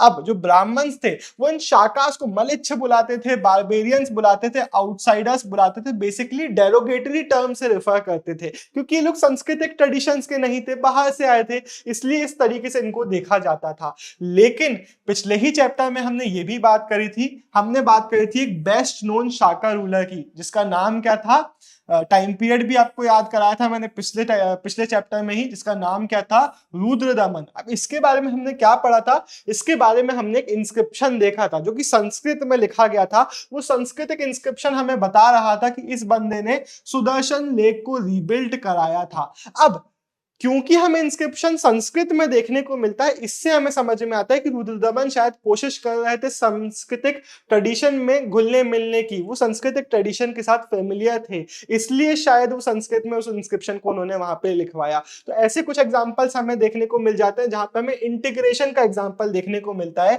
कि भाई एक मलिच है लेकिन वो भी सांस्कृतिक ट्रेडिशन से फेमिलियर है।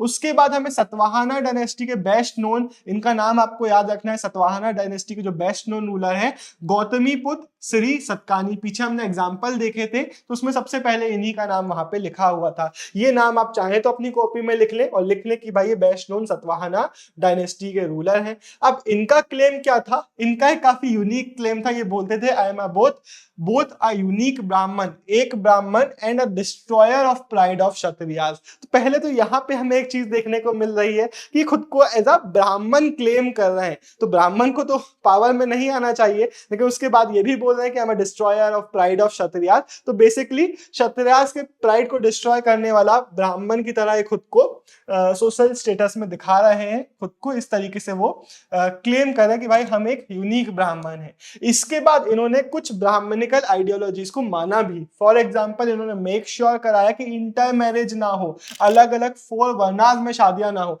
ब्राह्मण मना कर देते कि भाई आप नीची जाति में शादी थोड़ी ना करोगे, फिर नीचे वाली ऊपर थोड़ी ना शादी कर सकते हैं। तो इन्होंने मेक श्योर कराया कि अपने रीजन में इंटर मैरिज ना हो अलग अलग 4 वर्णास में। लेकिन जब खुद ने शादी करी तो रुद्रदमन के किन में शादी कर ली, जो कि अगेन ये रूल को ब्रेक इन्होंने कर दिया। तो यहाँ पे हमें इनका कुछ कॉम्प्लेक्स चीजें देखने को मिल जाती हैं। पहले ये इनका क्लेम अगेंस्ट द ब्राह्मण, फिर सपोर्टिंग द ब्राह्मण, और फिर एक्शन अगेंस्ट द ब्राह्मण। तो बेसिकली इससे हमें समझ में आता है कि सोसाइटी में इंटीग्रेशन हो रहा था अलग अलग सोशल ओरिजिन के लोगों का, अलग अलग आइडियाज का, और बहुत कॉम्प्लेक्स प्रोसेसेस हमें देखने को मिल जाते हैं जिनको हम यहाँ पे इन एक्शंस के थ्रू ऑब्जर्व कर सकते हैं। जैसे कि मैंने बोला कि सतवाहना रूलर्स ने एक तरफ ब्राह्मण को सपोर्ट किया, एक तरफ इंटर मैरिज रोकी, लेकिन खुद ने शादी कर ली रुद्रदमन के किन में। तो हमें ऐसे कुछ सिस्टम देखने को मिल जाते हैं। इसके अलावा हमने ये भी देखा था कि भाई ये लोग एक्सोगमी की जगह एंडोगमी को प्रैक्टिस करते थे, जो कि अगेंस्ट ब्राह्मणिकल ट्रेडिशंस के खिलाफ था। तो कभी क्वेश्चन ऐसा आता है कि क्या हमें देखने को मिलता है कि ब्राह्मणिकल इन्फ्लुएंस हर जगह नहीं चल रहा था, तो उसमें भी आप इसका एग्जाम्पल लिख के आएंगे। अगर क्वेश्चन पूछता है कि भाई ये शक्ल किसकी है, ये सिक्का किसका है, तो याद रख के आना कि एक सिक्का है जो कि शाका रूलर को डिपिक्ट कर रहा है। ठीक है, इसके बाद हम बढ़ते हैं अनदर टॉपिक जातीस पे। अब वरना तो सिर्फ 4-फोल्ड सिस्टम है, उन 4 कैटेगरी में आप सबको थोड़ी ना डाल पाओगे। हमने जॉब्स देखी तो बहुत लिमिटेड नंबर ऑफ जॉब्स थी, उसके अलावा भी बहुत सारे ऑक्यूपेशंस थे, बहुत सारे प्रोफेशंस थे जो लोग कर रहे होते थे सोसाइटी में। तो वो कहाँ जाएंगे, वो जाएंगे हमारे जातीज में। अब जातीज के बारे में आपको याद रखना है कि जैसे कि ब्राह्मण्स ने वर्ण को बनाया था बाय बर्थ, जातीज भी बाय बर्थ ही फिक्स की गई थी। अब इसमें किया क्या जा रहा था, वर्ण सिस्टम फिक्स था सिर्फ 4 नंबर पे, लेकिन जो जाति थी वो फिक्स नहीं थी। बल्कि होता ये था जैसे ही ब्राह्मणिकल अथॉरिटीज को, ब्राह्मणिकल लीडर फिगर्स को कोई एक नया कैटेगरी दिखता था जिसको वर्ण सिस्टम में नहीं डाल पा रहे थे, तो उसको एक अलग जाति में क्लासिफाई कर देते थे। फॉर एग्जाम्पल निषादास को ही बिलोंग करते थे हमारे एकलव्य साहब। निषादास कौन थे, इसका एमसीक्यू अगर आता है, आ सकता है, तो याद रखेंगे ये लोग फॉरेस्ट ड्वेलर्स थे, फॉरेस्ट में रहने वाले लोग थे। ऐसे ही अब ये तो क्या फॉरेस्ट में रहने वाले लोग हैं, निषादा कम्युनिटी हो गई। ऐसे ही कभी कभी कम्युनिटी बन जाती थी बेस्ड ऑन ऑक्यूपेशन, कि भाई मान लेते कोई गोल्डस्मिथ्स लोग हैं, सुवर्णकार हैं, तो उनकी एक अलग जाति बना दी। कोई एक काम करने वाले लोग हैं तो उनकी एक अलग जाति बना दी। तो इस तरीके से भी जातियां बन जाती थी, क्योंकि जातियों का नंबर फिक्स नहीं था, वो अलग अलग ऐसे ऑक्यूपेशन वाइज भी कई बार बन जाती थी, किसी एक लोकेलिटी वाइज बन जाती थी, जो कि हमें यहाँ पे देखने को मिलता है। अब अगर कोई जाति है जो कि सेम ऑक्यूपेशन को शेयर कर रही है, तो अक्सर वो खुद को ऑर्गेनाइज कर लेते थे। मैंने ये टर्म पहले भी याद करने बोला था, किस चीज में, जब भी हम ऑर्गेनाइजेशंस की बात करेंगे तो हिंदी टर्म हम देखेंगे श्रेणीज, और उसका इंग्लिश टर्म हम देखेंगे गिल्ड्स। यूरोपियन ऑर्गेनाइजेशंस के लिए हम अक्सर हिस्ट्री में गिल्ड टर्म यूज करते हैं, लेकिन जब हम इंडिया में आते हैं तो हम यहाँ पे श्रेणी टर्म यूज करने लग जाते हैं। आप दोनों भी लिख के आ सकते हैं, लिख के दोनों ही आइएगा, श्रेणीज और गिल्ड्स इसी तरीके से लिख के आइएगा, ज्यादा बेटर लगेगा वहां पे। ठीक है, अब वी सेल्डम कम अक्रॉस, इसका मतलब क्या, बहुत कम ऐसा होता है। सेल्डम मतलब बहुत रेयरली ऐसा होता है कि हमें कोई ऐसा इंस्क्रिप्शन मिले जो इन श्रेणियों के बारे में हमें बताए, क्योंकि इनके बारे में तो कोई नहीं लिख रहा था, ना ये खुद लिख रहे थे, ना कोई टेक्स्ट इनके बारे में ज्यादा कुछ हमें बताता है। लेकिन कुछ इंस्क्रिप्शंस हमें मिलते हैं, जिसका एग्जाम्पल हम यहाँ पे देख रहे होंगे, इसको आप याद कर लो। इसके नेम्स कुछ आएंगे जो आपको पता होना चाहिए। ये एक स्टोन इंस्क्रिप्शन है 5th सेंचुरी सी का, जो हमें मिला है मंदसौर में, हमारे मध्य प्रदेश में। अब इसमें हमें सिल्क वीवर्स का एक गिल्ड है, उनकी एक श्रेणी है, उसकी हिस्ट्री हमें पता चलती है, जिसको हम यहाँ पे देख रहे होंगे। अब ओरिजिनली ये लोग, अब लता या लाट, यार मेरे को याद नहीं आ रहा, पिछले साल की बात है, मैं अपनी लाइव क्लास में बता रहा था कि भाई लता से थे, तो किसी ने मुझे करेक्ट किया कि नहीं भैया ये लाट होता है। एंड अब मुझे ये याद नहीं आ रहा कि मैंने लाट बोला था, उसने लता बोला था, कि मैंने लता बोला था कि उसने लाट बोला था। कोई बता सके तो इसका प्रोनाउंसिएशन बता दे भाई, पर चलो छोड़ो, अभी इसके प्रोनाउंसिएशन को हम लाट मारते हैं, हम बढ़ते हैं आगे। अब ये लोग, लाट बोलता हूँ ठीक है अभी, अब लाट से ये लोग बढ़ते हैं और मंदसौर में माइग्रेट हो जाते हैं। क्यों? मंदसौर उस टाइम पीरियड में दशपुर नाम से जाना जाता था। उन लोगों ने सुना कि भाई दशपुर का जो रूलर है ना, वो बहुत अच्छा है, वो बहुत प्यारा है, वो बहुत जेनरस है, तो चलो हम यहाँ से वहां शिफ्ट हो जाते हैं। तो इतना बड़ा ट्रेवल करके ये लोग यहाँ आते हैं अपॉर्चुनिटीज के लिए, अपने पूरे किन्फोक को लेके, अपने सारे बच्चे बूढ़ों बुजुर्गों को लेके यहाँ आ जाते हैं, क्योंकि उन्होंने सुना था यहाँ का राजा बहुत ज्यादा अच्छा है, और यहाँ आके इस राजा के किंगडम में सेटल हो जाते हैं। इसका जो इंस्क्रिप्शन है हमें सिर्फ ये स्टोरी नहीं बताता, बल्कि हमें बहुत सारी चीजों को दिखा रहा होता है। पहली चीज हमें क्या पता चलती है कि भाई इवन दो यहाँ पे इस श्रेणी को बनाया ही उसके बेसिस पे है, प्रोफेशन के बेसिस पे है, कि भाई हम सब सिल्क वीवर्स है तो हमारी एक श्रेणी बन गई, लेकिन जरूरी नहीं है कि सब लोग सिल्क वीविंग ही करेंगे। हमें ये भी देखने को मिल जाता है कि लोग अलग अलग ऑक्यूपेशंस भी कर रहे होते थे, जिसका एग्जाम्पल यहाँ नीचे बताया गया है। इस इंस्क्रिप्शन में पूरा यही लिखा है कि भाई हमारी श्रेणी के जो लोग थे, कोई म्यूजिक से अटैच था, कोई बायोग्राफीज लिख रहा था, कोई कुछ और लिख रहा था, कुछ रिलीजियस वर्क्स में लगा हुआ था, कुछ एस्ट्रोनॉमी पढ़ रहा था, कोई कुछ और पढ़ रहा था। तो ये हमें पता चलता है। इससे हमें क्या समझ में आता है कि भले ही मेंबरशिप ऑक्यूपेशन बेसिस पे दी जा रही है, लेकिन लोग अलग अलग ऑक्यूपेशंस भी कर रहे होते थे। इसके अलावा हमें दूसरी चीज ये पता चलती है कि भाई ये लोग एक श्रेणी के हैं, तो ये लोग क्या करते हैं, मिल बांट के अपना जो प्रॉफिट्स वगैरह होता है, जैसे कि मैंने पहले बताया था कि कोई एक श्रेणी बनाता है तो उन लोग का काम क्या होता है कि भाई हम सब रॉ मटेरियल लेके आएंगे, सब मिलकर काम करेंगे, उसको बेचेंगे। एंड कई बार हमें ये भी देखने को मिलता है कि जो प्रॉफिट्स वगैरह होंगे उसको कहाँ इन्वेस्ट करना है या फिर उसका क्या यूज करना है, वो भी कलेक्टिवली डिसाइड कर लिया करते थे। For example in the honour of sun god इन्होंने एक बहुत स्प्लेंडेड, एक बहुत प्यारा टेम्पल बनवाया था।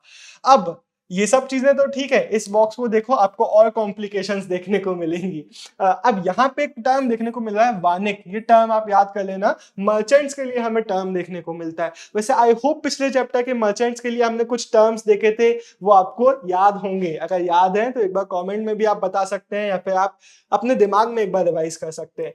अब यहाँ पे हमें वानिक टर्म देखने को मिलता है। अब इसमें क्या बताया गया है, हमें एक शूद्र का नाम का एक बंदे का टेक्स्ट देखने को मिलता है, मिच्छ कतिका कैसे कैसे टर्म हो जाते हैं, प्रोनाउंस नहीं होता, मृच्छ कतिका, ठीक है, मृच्छ कतिका टेक्स्ट देखने को मिलता है। इसको अगर आप भूल जाए तो बहुत इंपॉर्टेंट नहीं है, बस मैंने बता दिया।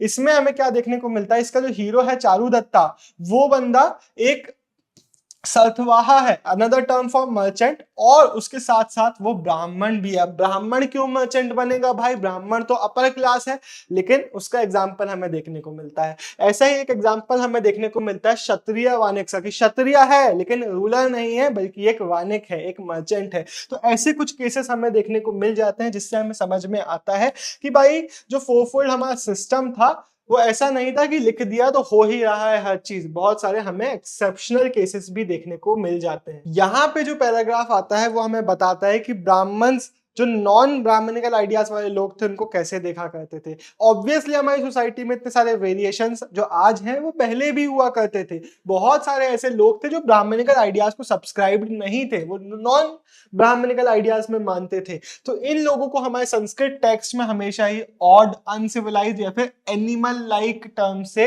रेफर किया है। इनको हमेशा डेरोगेटरी सेंस में इनको मेंशन किया गया है। फॉर एग्जांपल फॉरेस्ट ड्वेलर्स जो हो गए हमारे, जो हमारे हंटिंग एंड गैदरिंग का काम किया करते थे, अक्सर इन लोग को नीची जाति की तरह देखा जाता था। फॉर एग्जांपल इसका एग्जाम्पल है हमारे निषादास, जिसके बारे में मैंने पहले भी बताया, जिसमें हमारे बोला जाता है कि एकलव्य बिलोंग करते थे। इनको ऐसे देखा जाता था कि भाई ये लो कैटेगरी के लोग हैं। इसके अलावा ऐसे जो भी लोग थे जो नोमैडिक थे, ऐसे जो भी लोग थे जो मोबाइल थे, फॉर एग्जांपल हमारे नोमैडिक पैस्टोरलिस्ट जो एक जगह से दूसरी जगह मूव करते रहते थे, तो इनको आप सेटल्ड सेडेंटरी एग्रीकल्चरिस्ट की तरह तो नहीं देख सकते, तो इनको भी अक्सर लुक डाउन किया जाता था। ऐसे जितने भी लोग थे जो नॉन सांस्कृतिक लैंग्वेजेस बोलते थे, जो बाहर से आए थे या फिर नॉन सांस्कृतिक ट्रेडिशंस को फॉलो नहीं करते थे, उनको मलिच्छ बुलाया जाता था, उनको लुक डाउन किया जाता था। लेकिन इसका मतलब ये नहीं है कि शेयरिंग ऑफ आइडियाज नहीं हो रहा था। हमें देखने को मिलता है कि इंटीग्रेशन भी था सोसाइटी में। इसका एक बहुत अच्छा एग्जांपल, ऐसे बहुत सारे एग्जांपल्स हमें महाभारत में देखने को मिलते हैं, लेकिन एक बहुत अच्छा एग्जांपल हमें यहाँ पे देखने को मिल रहा है। ये है एग्जांपल हमारे भीम भाई का। अब हमारे पांडव 5 भाई थे, उनमें से एक भाई का नाम था भीम। अब होता ये है, हमारे जो पांडव भाई हैं वो फॉरेस्ट में होते थे। रात के टाइम पे जो भीम है, जो सेकंड एल्डेस्ट ब्रदर था, वो देख रहा होता है कि कोई अटैक ना कर दे और बाकी लोग सो रहे होते हैं। उस टाइम पे होता है कि एक राक्षसनी होती है जिनको इनके बारे में पता चलता है, उनको भीम बड़ा पसंद आ जाता है, भीम तो बढ़िया है, तो वो एकदम सुंदर डिस्गाइज में आती है और भीम को प्रपोज कर देती है। भीम रिजेक्ट कर देता है, लेकिन उसके बाद उस राक्षसनी का, जिसका नाम है हिडिंबा, उसका भाई आ जाता है और भीम को बोलता है आजा मुझसे भिड़ ले, तो वो भिड़ लेता है और भीम उसको मार डालता है। जिसके बाद हल्ला होके सारे पांडव और उनकी माता कुंती जी भी जाग के बाहर आ जाते हैं। तब हिडिंबा, जो वो राक्षसनी थी जो इसको प्रपोज करी थी, हिडिंबा आके उससे बोलती कि मैंने अपना सब कुछ त्याग दिया, मैंने अपना धर्म छोड़ दिया, मैंने अपने भाई को मरता हुआ देख लिया, मैं सब कुछ छोड़ने के लिए तैयार हूं, लेकिन मुझे तुम्हारा शेर जैसा बेटा जो है वो बहुत पसंद आया है, मेरी इससे शादी करा दो, मुझे इसके साथ रहना है। तो इसके बाद जो युधिष्ठिर भाई है, हमारे सबसे एल्डेस्ट सन, लाइक इंटरेस्टिंग बात यही है, ये भी आपको समझने की जरूरत है कि एल्डेस्ट सन को कितनी इंपॉर्टेंस यहाँ पे दी जा रही है। युधिष्ठिर भाई डिसीजन लेते हैं कि हाँ भाई ठीक है, इनकी हम शादी करा देंगे, ये शर्त बस इतनी सी है कि तुम लोग दिन के टाइम पे साथ रहना, रात को हमारा जो भीम है वो हमारे पास आ जाएगा।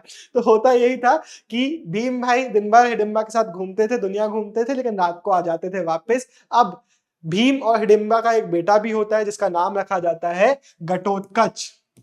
ये नाम भी शायद आपने कभी ना कभी सुना होगा। अब इसके बाद हिडिंबा और उसका बेटा घटोत्कच, भीम का भी बेटा, ये लोग इनको छोड़ के अलग चले जाते हैं और ये प्रॉमिस करके जाते हैं कि भाई तुम्हें जब भी जरूरत पड़ेगी हमारा घटोत्कच वापस तुम्हारे पास पहुंच जाएगा। और बताया जाता है स्टोरी में कि ऐसा होता भी है, जब पांडवों को जरूरत होती है तो घटोत्कच वापस से उनको हेल्प करने के लिए पहुंच जाता है।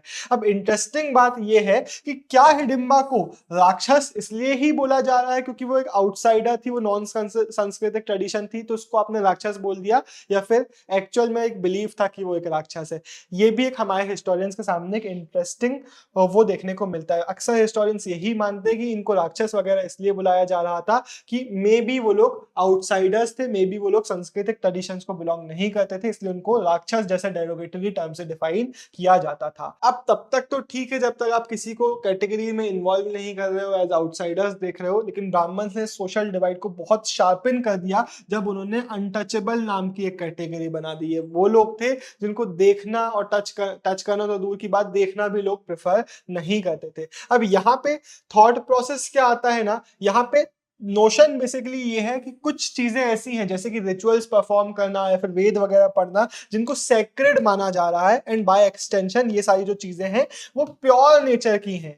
अब कोई चीज प्योर है तो दूसरी कोई चीज इम्प्योर भी होगी, तो जितने भी ऐसे काम जो इन अनटचेबल कैटेगरी से कराए जा रहे थे उनको इम्प्योर माना जाने लगा, जैसे कि कॉर्प्सेस मतलब डेड बॉडीज से डील करना, डेड एनिमल से डील करना, तो इन सारे काम को इम्प्योर एंड पल्यूटिंग माना जाता था। और ये पल्यूटिंग पॉल्यूटिंग काम कौन करते थे? अनटचेबल्स। एंड क्योंकि ये लोग अनटचेबल्स थे, पॉल्यूटिंग काम करते थे, इनको देखना छूना भी हमारे प्योर लोग प्रेफर नहीं करते थे। वैसे आप यहाँ पे नोट कर रहे होंगे कि भाई कुछ चीजों के सामने जैसे कि अनटचेबल्स, पॉल्यूटिंग, प्योर के सामने कोट्स लगे हुए हैं, क्योंकि हिस्टोरियंस इस चीज से कंफर्टेबल नहीं है ना कि भाई कैसे आप उसको प्योर बोल सकते हो, इसलिए वो लोग बोलते थे हम इससे कंफर्टेबल नहीं है। ये यहाँ पे शोकेस करने के लिए यहाँ पे कोटेशन मार्क्स लगाए गए हैं। अब अनटचेबल्स की कैटेगरी का क्वेश्चन जो आता है वो सीधा 8 मार्कर आता है और आपसे सीधे डायरेक्टली यही पूछता है कि बताओ चंडालास के लिए क्या काम असाइन किया था हमारी मनुस्मृति में, तो उसको हम यहाँ पे देख रहे होंगे।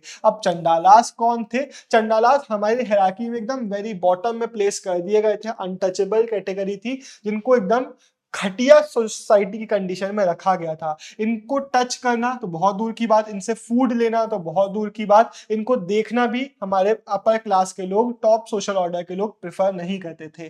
तो मनुस्मृति का टाइम पीरियड बताओ, मतलब बताओ नहीं, एटलीस्ट दिमाग में सोचो, अगर याद नहीं है तो मैंने नोट्स में भी लिखवाया था, बहुत ज्यादा इंपॉर्टेंट है टाइम पीरियड, तो आप एक बार इसको अपने दिमाग में वापस से लेके आओ। मनुस्मृति में कुछ ड्यूटीज बताई गई थी इन चंडालास के लिए। वो ड्यूटीज क्या थी? 8 मार्क्स में आएगा तो क्या क्या लिखोगे? पहले इंट्रोडक्टरी लाइन में ये लिख देना और उसके बाद ड्यूटी लिखना चालू करना कि भाई इनको विलेज के बाहर रहना है, डिस्कार्डेड जो लोगों के यूटेंसिल्स होंगे वो पहनना है, डेड बॉडीज के जो कपड़े होंगे वो पहनना है, एंड ऑर्नामेंट्स जो लोग ये लोग पहनेंगे वो सिर्फ और सिर्फ आयरन के होना चाहिए। ये लोग रात के टाइम पे हमारी सिटीज और विलेजेस के विद इन एंटर नहीं कर सकते। इसके अलावा इनको उन लोगों की डेड बॉडीज को डिस्पोज करना है जिसके कोई रिलेटिव नहीं है, कोई मर गया है, कोई उठाने वाला नहीं है, कोई देखने वाला नहीं है, तो इन लोगों की डेड बॉडीज को आपको डिस्पोज करना है। इसके अलावा एज एग्जीक्यूशनर सर्व करना है। एग्जीक्यूशनर मतलब कि भाई बलि वगैरह चढ़ना है, किसी को मारना कूटना है तो उनको भी आप मारेंगे, क्योंकि ये सारे काम पॉल्यूटिंग माने जाते थे। इसके अलावा अब ये तो हमारे टेक्स्ट में लिखा हुआ है, लेकिन और भी ज्यादा बेटर तब होगा ना जब कोई बाहरी आके इस चीज को डिफाइन करेगा। वही चीज यहाँ पे होती है। यहाँ पे 2 नाम आपको देखने को मिलेंगे, थोड़े से डिफिकल्ट नेम हो सकते हैं, पहली बार में डिफिकल्ट लग सकते हैं, लेकिन नोट्स में लिख लें, ये आपको याद होना चाहिए। फाशियान और हमारे शुआनजोंग, ये हमारे चाइनीज बुद्धिस्ट पिलग्रिम थे जो हमारे इंडियन सबकॉन्टिनेंट में आए थे। फाशियान साहब आए थे 5th सेंचुरी सी में। इन्होंने बोला जो अनटचेबल्स थे इनको एक क्लैपर लेके चलना होता था, जब स्ट्रीट्स में चलेंगे तो क्लैपर बजाएंगे ताकि लोगों को पहले से ही पता चल जाए कि भाई एक अनटचेबल आ रहा है, वो अपनी खिड़की दरवाजे बंद कर सके एंड वो उसको देखना ना पड़े उन लोगों को। तो रात के टाइम पे एंटर नहीं ले सकते, सुबह के टाइम पे क्लैपर वगैरह बजा के इनको चलना होता था। फिर another Chinese pilgrim Xuanzang 7th century में आए थे। अब यहाँ पे सी लिखा है तो यहाँ पे भी लिख देते, बट मुझे नहीं समझ में आती एनसीईआरटी की हरकतें भाई, दोनों जगह नहीं लिखता, अगर नहीं लिखना था तो 7th सेंचुरी सी में आए थे। इन्होंने बताया कि जो एग्जीक्यूशनर थे, जो स्कैवेंजर्स थे, स्कैवेंजर्स मतलब जो वेस्ट वगैरह उठाने का काम, क्लीनलीनेस का काम जो करते थे, कचरा वगैरह उठाने का काम जो करते थे, इनके लिए इन्होंने बताया कि इनको सिटी के बाहर रखा जाता था, फोर्स किया जाता था सिटी के बाहर रहने के लिए। अब जब आप ब्राह्मणिकल टेक्स्ट पढ़ोगे तब तो यहाँ पे ये डिस्क्रिप्शन देखने को मिलेंगे, लेकिन हमारे हिस्टोरियंस के लिए बहुत ज्यादा इंपॉर्टेंट है कि भाई हम नॉन ब्राह्मणिकल टेक्स्ट भी तो पढ़े, ताकि हमें पता तो चले कि जो बाहर के लोग हैं, जो नॉन सांस्कृतिक ट्रेडिशन के लोग हैं, वो किस तरीके से देख रहे हैं, क्या वो भी इन रूल्स को मानते हैं। फॉर एग्जाम्पल जो चंडालास थे, क्या वो एक्सेप्ट करते थे इस कंडीशन को कि भाई हाँ यार हम तो है ही लो ओरिजिन के, हमें यही सब काम करना पड़ेगा, ऐसे ही रहना पड़ेगा, जो शास्त्र में प्रिस्क्राइब किया गया है उसको मानना पड़ेगा, या फिर वो लोग इस चीज को चैलेंज करते होंगे। तो ये जो चैलेंजेस वगैरह की बात है, कोई ब्राह्मण्स के अगेंस्ट जाता था या नहीं जाता था, वो हम चैप्टर नंबर 4 में देख रहे होंगे। अभी के लिए इतना सुन लो कि कभी कभी हमें देखने को मिलता है कि बाकी लोग भी एक्सेप्ट करते थे ब्राह्मण्स के ऑर्डर्स को, लेकिन अक्सर हमें देखने को मिलता था कि ब्राह्मण्स को चैलेंज भी किया जाता था। अब इस इमेज को भी देख लो, इसमें हमें एक मेंडिकेंट देखने को मिल रहा है, सीकिंग आर्म्स। मेंडिकेंट मतलब एक भिक्खू, एक वेगाबॉन्ड, एक एसेटिक हमें देखने को मिल रहा है। वैसे मैं बहुत सारे ना टर्म्स ड्रॉप करते जाता हूँ जो फ्यूचर वाले चैप्टर में आपको देखने को मिलेंगे, एंड अभी मैं सुना देता हूँ, जब चैप्टर में आएगा तब उसका मीनिंग वगैरह बताऊंगा। तो यहाँ पे हमें एक भिक्खू देखने को मिल रहा है जो आर्म्स मांग रहा है। आर्म्स मतलब एक कटोरे में लेके खाने के लिए खाना मांग रहा है। तो ऐसी दो देख के समझ में आ जाएगा, इसमें कोई डिफिकल्ट वाली बात नहीं है। अब हम जरा इस स्टोरी को देख लेते हैं जो कि मटंगा जटाका की है। ये हमें पाली में देखने को मिलता है। मैंने आपको पहले भी बताया था, पाली में अक्सर हमें ऐसे बुद्धिस्ट टेक्स्ट देखने को मिल जाते हैं। इसमें हमें एक बोधिसत्व की स्टोरी देखने को मिलती है। हमें बहुत सारी ऐसी बोधिसत्व मतलब ऐसी स्टोरीज देखने को मिलती है जिसमें गौतम बुद्ध के प्रीवियस बर्थ्स के बारे में बताया जाता है। एंड जैसे कि मैंने पहले भी बोला है, ये वाले जो ऐसे स्टोरीज वगैरह है ना, ये ऐसे आपको बाय हार्ट रटने की जरूरत नहीं है, इसके ऐसे आज तक क्वेश्चन नहीं आए हैं, लेकिन भाई ये स्टोरी तो पक्का मजेदार है, मजा आएगा तुमको सुनने में, ठीक है। इसको हम देखते हैं। अब इसमें क्या बताया गया है, एक हमारे जो बोधिसत्व है, जो गौतम बुद्ध का प्रीवियस बर्थ है, वो हुआ है एक लोअर कास्ट ओरिजिन के चंडाला के बेटे के यहाँ। तो उनका नाम क्या है, मटंगा इनका नाम है। अब एक बार ये कहीं जा रहे होंगे तो दित्ता मंगलिका नाम की एक लड़की है, उसने इनको देखा और कौन दिख गया भाई, उसने आके आंखें धो ली कि भाई एक नीची जाति का इंसान दिख गया। उसके बाद मटंगा साहब को पीट पाट भी दिया गया। तो ये साहब गुस्सा हो जाते हैं और इनके पापा के घर के सामने, उनके डोर स्टेप के सामने जाके बैठ जाते हैं। थाला फॉर रीजन 7 दिन बाद इनके जो पापा हैं वो दित्ता मंगलिका को बाहर लेके आते हैं, बोलते हैं जा भाई ले जा बेटी को। तो बेटी ही दे देता है कि वो गुस्सा हो गया, तो उसी को बेटी दे देते हैं। तो अब ये तो 7 दिन से पड़े, खाना पीना कुछ नहीं खाया, तो उनकी जो बेटी साहब है दित्ता मंगलिका, वो मटंगा साहब को वापस से इनके गांव बस्ती लेके जाती हैं। एंड उसके बाद होता यह है कि मटंगा साहब निकल जाते हैं और रिनाउंसर बन जाते हैं, दुनिया भर को त्याग देते हैं, ज्ञान लेने के लिए निकल जाते हैं। एंड एकदम स्पिरिचुअल अवेकनिंग के बाद वापस आते हैं। जब वापस आते हैं तो वो दित्ता मंगलिका के साथ शादी कर लेते हैं। फिर इनका एक होता है बच्चा, जिसका नाम होता है मंडव्य कुमार।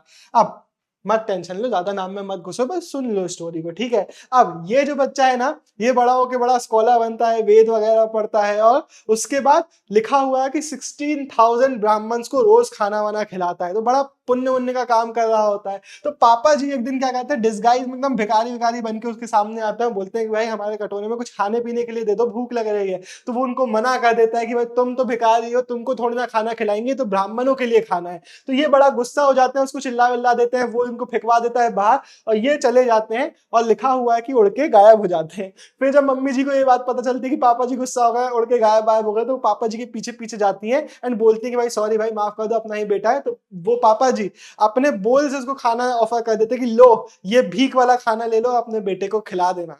इस स्टोरी से हमें क्या समझ में आता है, इस स्टोरी से हमें समझ में आता है कि कैसे चंडाला का ही बेटा है, लेकिन अब वो भी चंडाला को ऐसे देखने लगा, चंडाला। ये कुछ चीजें थी हमारी सोसाइटी की जो इन स्टोरीज से हमें समझ में आती है कि कैसे एक बार कोई अपलिफ्ट हो गया तो वो भी नीचे वाले लोगों को नीचे जातियों की तरह देखने लग जाता था। अब पिछले चैप्टर में हमने बात करी थी कि सोसाइटी में अलग अलग कैटेगरीज थी, slaves, landless agriculture labours, hunters, fisher folk, pastoralist, peasant, village handyman, craft person, merchant, kings, ऐसे अलग अलग कैटेगरीज हमें देखने को मिल जाती थी। हमने थोड़ी सी इस चीज की भी बात कर ली थी ना कि डिफरेंसेस कई बार इकोनॉमिक रिसोर्सेज पे किसके पास ज्यादा एक्सेस है उस चीज पे भी आ जाते थे कि भाई किसी के पास ज्यादा लैंड है तो वो पावरफुल है, किसी के पास लैंड नहीं है तो वो इसका नौकर बन जाता था। टेक्नोलॉजिकल डिस्पैरिटीज थी। लेकिन अब हम बात करते हैं एक साइड से, पहले हम देखते हैं जेंडर्ड एक्सेस टू प्रॉपर्टी की, जेंडर के कारण आपका रिसोर्सेज पे कितना हक बनेगा। अब इसको देखने के पहले हम महाभारत के एक बहुत इंपॉर्टेंट एपिसोड की बात कर लेते हैं। पहले एक स्टोरी लाइन समझा देता हूं, फिर इसको देखेंगे। होता यह है कि दुर्योधन साहब जो कौरवों के सबसे बड़े भाई है, वो युधिष्ठिर साहब पांडव के सबसे बड़े भाई को बुलाते हैं कि चलो एक डाइस का गेम खेलेंगे। बोला जाता है वो चौसर का एक गेम था। उसमें होता यह है कि दुर्योधन के जो मामा श्री है वो छल कपटी होते हैं, वो कभी नहीं आते, वो हमेशा जीतते हैं, तो इसलिए कौरव जीतने लग जाते हैं। लेकिन युधिष्ठिर को बताया जाता है बड़ा धर्मात्मी ज्ञानी आदमी था, वो कभी भी अधर्म के रास्ते पे नहीं चलता था। माना जाता था कि अगर किसी ने आपको गेम के लिए इनवाइट किया तो आप मना नहीं कर सकते, अगर आप हार भी रहे हो तो आप उठ के नहीं जा सकते कि भाई आउट ऑफ रिस्पेक्ट सामने के लिए, जब तक वो खेलना चाहता है आप भी बैठोगे। तो होता यही है इस जगह पर। अब आप लिख के क्या आएंगे ये यहाँ पे देख लो। दुर्योधन साहब इनवाइट करते हैं युधिष्ठिर साहब को for a game of dice, जिसमें वो अपने डिसीव करके अपने ओपोनेंट को हर एक चीज जीतने लग जाते हैं। ऑब्वियसली सट्टा लगाना है तो कुछ लगाना भी तो पड़ेगा। युधिष्ठिर साहब अपना गोल्ड लगा लेते हैं, एलिफेंट्स लगा लेते हैं, चैरियट, स्लेव्स, आर्मी, ट्रेजरी, जो कि कायदे से किंगडम की आपकी होना भी नहीं चाहिए, सब कुछ लगा देते हैं। अपने किंगडम को लगा देते हैं, हार जाते हैं। अपने सब्जेक्ट्स की प्रॉपर्टी भी लगा देते हैं, हार जाते हैं। अपने भाइयों को लगा देते हैं, हार जाते हैं। खुद को दाव पे लगा के हार जाते हैं। और जब ये सब हार चुके होते हैं तो एक चीज याद रखना, बहुत इंपॉर्टेंट क्वेश्चन है, पांडवों की, पांचों पांडवों की एक कॉमन वाइफ थी जिनका नाम था द्रौपदी। उस कॉमन वाइफ को भी लगा देते हैं, उनको भी हार जाते हैं। अब यहाँ पे इस चीज को समझना बहुत इंपॉर्टेंट है, ये एक बहुत इंपॉर्टेंट क्वेश्चन है। द्रौपदी आके बाहर आके क्वेश्चन पूछती हैं कि क्या जब तुमने मुझे दाव पे लगाया तुम खुद को हार चुके थे युधिष्ठिर? तो यहां इस क्वेश्चन के बाद हंगामा मच जाता है। दो ओपिनियन हमें देखने को मिलते हैं। पहला ओपिनियन ये है कि इवन दो युधिष्ठिर खुद को हार चुका था, द्रौपदी तो अभी भी उसके अंडर में है ना, तो वो द्रौपदी को दांव पे लगा सकता है। दूसरा ओपिनियन ये निकल के आता है कि भाई जो खुद को हार चुका है, जो खुद अब नौकर बन चुका है किसी और का, जो खुद फ्री नहीं है, वो किसी और को कैसे दांव पे लगा रहा है। ये दो ओपिनियन हमें देखने को मिलते हैं। लेकिन हमारे जो धृतराष्ट्र साहब थे, धृतराष्ट्र कौन, हमारे कौरवों के पापा, वो देखते हैं कि भाई हंगामा हो चुका, चीजें सही नहीं हो रही हैं, तो वो वहां पे पांडवों को और द्रौपदी को सब चीज को अपनी पर्सनल फ्रीडम वापस से दे देते कि भाई ठीक है आप हार गए थे, लेकिन आपकी पर्सनल फ्रीडम आपको रिस्टोर की जाती है। इसको अभी नल एंड वॉइड बताया जाता है। हालांकि स्टोरी में कंटिन्यूएशन ये है हमारी मेन स्टोरी लाइन में कि अगेन गेम खेलते चले जाते हैं, फिर से आ जाता है सब कुछ ये, और फिर इनको वन में भेज दिया जाता है, जाओ अब आप जंगल में रहना कई सालों तक। अब ये सब चीजें तो ठीक है। अब यहां से हमें क्या समझ में आता है, पहली तो चीज हमें ये देखने को मिलती है कि भाई दुर्योधन के पास सब कुछ था क्या भाई, अपने सब्जेक्ट्स की प्रॉपर्टी भी लगा दी, किंगडम के पैसा वैसा भी लगा दिया, बीवियों को भी लगा दिया, और भाई छोड़ा क्या भाई ने, मतलब बड़ा भाई है तो उसके पास सब कुछ ही है, ऐसा यहाँ पे हमें इस स्टोरी से देखने को मिलता है। ओनरशिप का एक बहुत की क्वेश्चन यहाँ पे उभर के आता है। अब हम ओनरशिप की बात कर ही रहे हैं तो देख ही लेते हैं कि भाई धर्मशास्त्र में और धर्मसूत्रास में ओनरशिप के बारे में क्या बताया गया है। अकॉर्डिंग टू मनुस्मृति ये क्वेश्चन आपसे पूछता है कि भाई बताओ ओनरशिप के बारे में क्या लिखा हुआ, तो लिख के आना। अकॉर्डिंग टू मनुस्मृति जो पैटर्नल एस्टेट है, मतलब पैटर्नल जितनी भी हमारी प्रॉपर्टी वगैरह है वो इक्वली डिवाइड होगी सन्स के बीच में अपने पेरेंट्स के डेथ के बाद, लेकिन एक स्पेशल शेयर मिलेगा एल्डेस्ट सन को। विमेन के पास कोई भी क्लेम नहीं रहेगा रिसोर्सेस का। इसके अलावा अब ये तो हो गया विमेन के पास कोई क्लेम नहीं रहेगा, लेकिन विमेन को जो गिफ्ट मिलेगी शादी के टाइम पे, नेक्स्ट पेज में हम इसके बारे में एक पैराग्राफ भी देखेंगे, एक एग्जर्प्ट देखेंगे, शादी के टाइम पे जो गिफ्ट वगैरह मिलेंगी उसको वो रिटेन कर सकते हैं। इसको हम बुलाएंगे स्त्री धन, जिसका लिटरल मीनिंग है ऑफ विमेन्स वेल्थ। तो ये जो स्त्री धन जो शादी के टाइम पे गिफ्ट वगैरह मिल रहा है, ये इस पे पूरा का पूरा हक जो है वो उस पर्टिकुलर वुमेन का ही है। उसका जो हस्बैंड भी है उस स्त्रीधन को उससे नहीं छीन सकता। ये जो स्त्रीधन है उसके फ्यूचर में उसके बच्चों को मिल सकता है। लेकिन इसके बाद मनुस्मृति ने वुमेन को ये भी बोला कि भाई आपको अपनी फैमिली प्रॉपर्टी को भी होर्ड करके नहीं रखना है, इकट्ठा करके जमा जमू के नहीं रखना है। अनलेस आपको अपने हस्बैंड की परमिशन मिली है आप किसी भी वैल्यूएबल आइटम को कलेक्ट करके नहीं रखोगे। तो बेसिकली हस्बैंड की इंपॉर्टेंस यहाँ पे मनुस्मृति में बहुत क्लियरली बताई गई है, और ये बोला गया है कि जो स्त्री धन मिल रहा है उसके अलावा जो पूरी प्रॉपर्टी है वो हस्बैंड के या फिर मेल हेड के हाथ में रहेगी। अब ऑब्वियसली जब भी आप ये क्वेश्चन आंसर करोगे लिख के आना कि प्रभावती गुप्ता एक एक्सेप्शनल केस थी। वो एक राजा की बेटी थी, वकाटका के किंग के साथ उनकी शादी हुई थी, तो राजा की बेटी थी, राजा की बीवी थी, इसलिए शायद उनके पास इतना सारा एक्सेस था इन रिसोर्सेस का। लेकिन एपिग्राफिक सोर्सेस हो, एपिग्राफी याद है ना, एपिग्राफी का मतलब चाहे एपिग्राफिक सोर्सेस हो, चाहे वो हमें टेक्स्ट जो मिले हैं, हमें बहुत सारे जो अलग अलग एपिक्स वगैरह या चीजें वगैरह मिली है, चाहे कोई सा भी सोर्स हम देख लें, हमें एक चीज बहुत समझ में आ जाती है कि हो सकता है अपर क्लास की विमेन या फिर जो रिच एलिट्स है उन विमेन के पास एक्सेस होता होगा रिसोर्सेस का, लेकिन मोस्टली इन जनरल जो रिसोर्सेस हमारे लैंड हो गए, कैटल हो गए, हमारे मनी हो गए, ये सारे हमारी सोसाइटी में मेल हेड ही कंट्रोल किया करते थे, ना कि फीमेल्स। इसके बाद अब हम जैसे कि मैंने आपको बोला था एक बॉक्स भी हम देख लेंगे। यहाँ पे मनुस्मृति में बताया गया है कि मेल्स के पास कैसे वो हमारी वेल्थ को अक्यूमुलेट कर सकते, तो 7 मीन्स इनके लिए बताए गए हैं कि भाई आप इनहेरिट कर सकते हो, ढूंढ सकते हो कभी मिल जाए,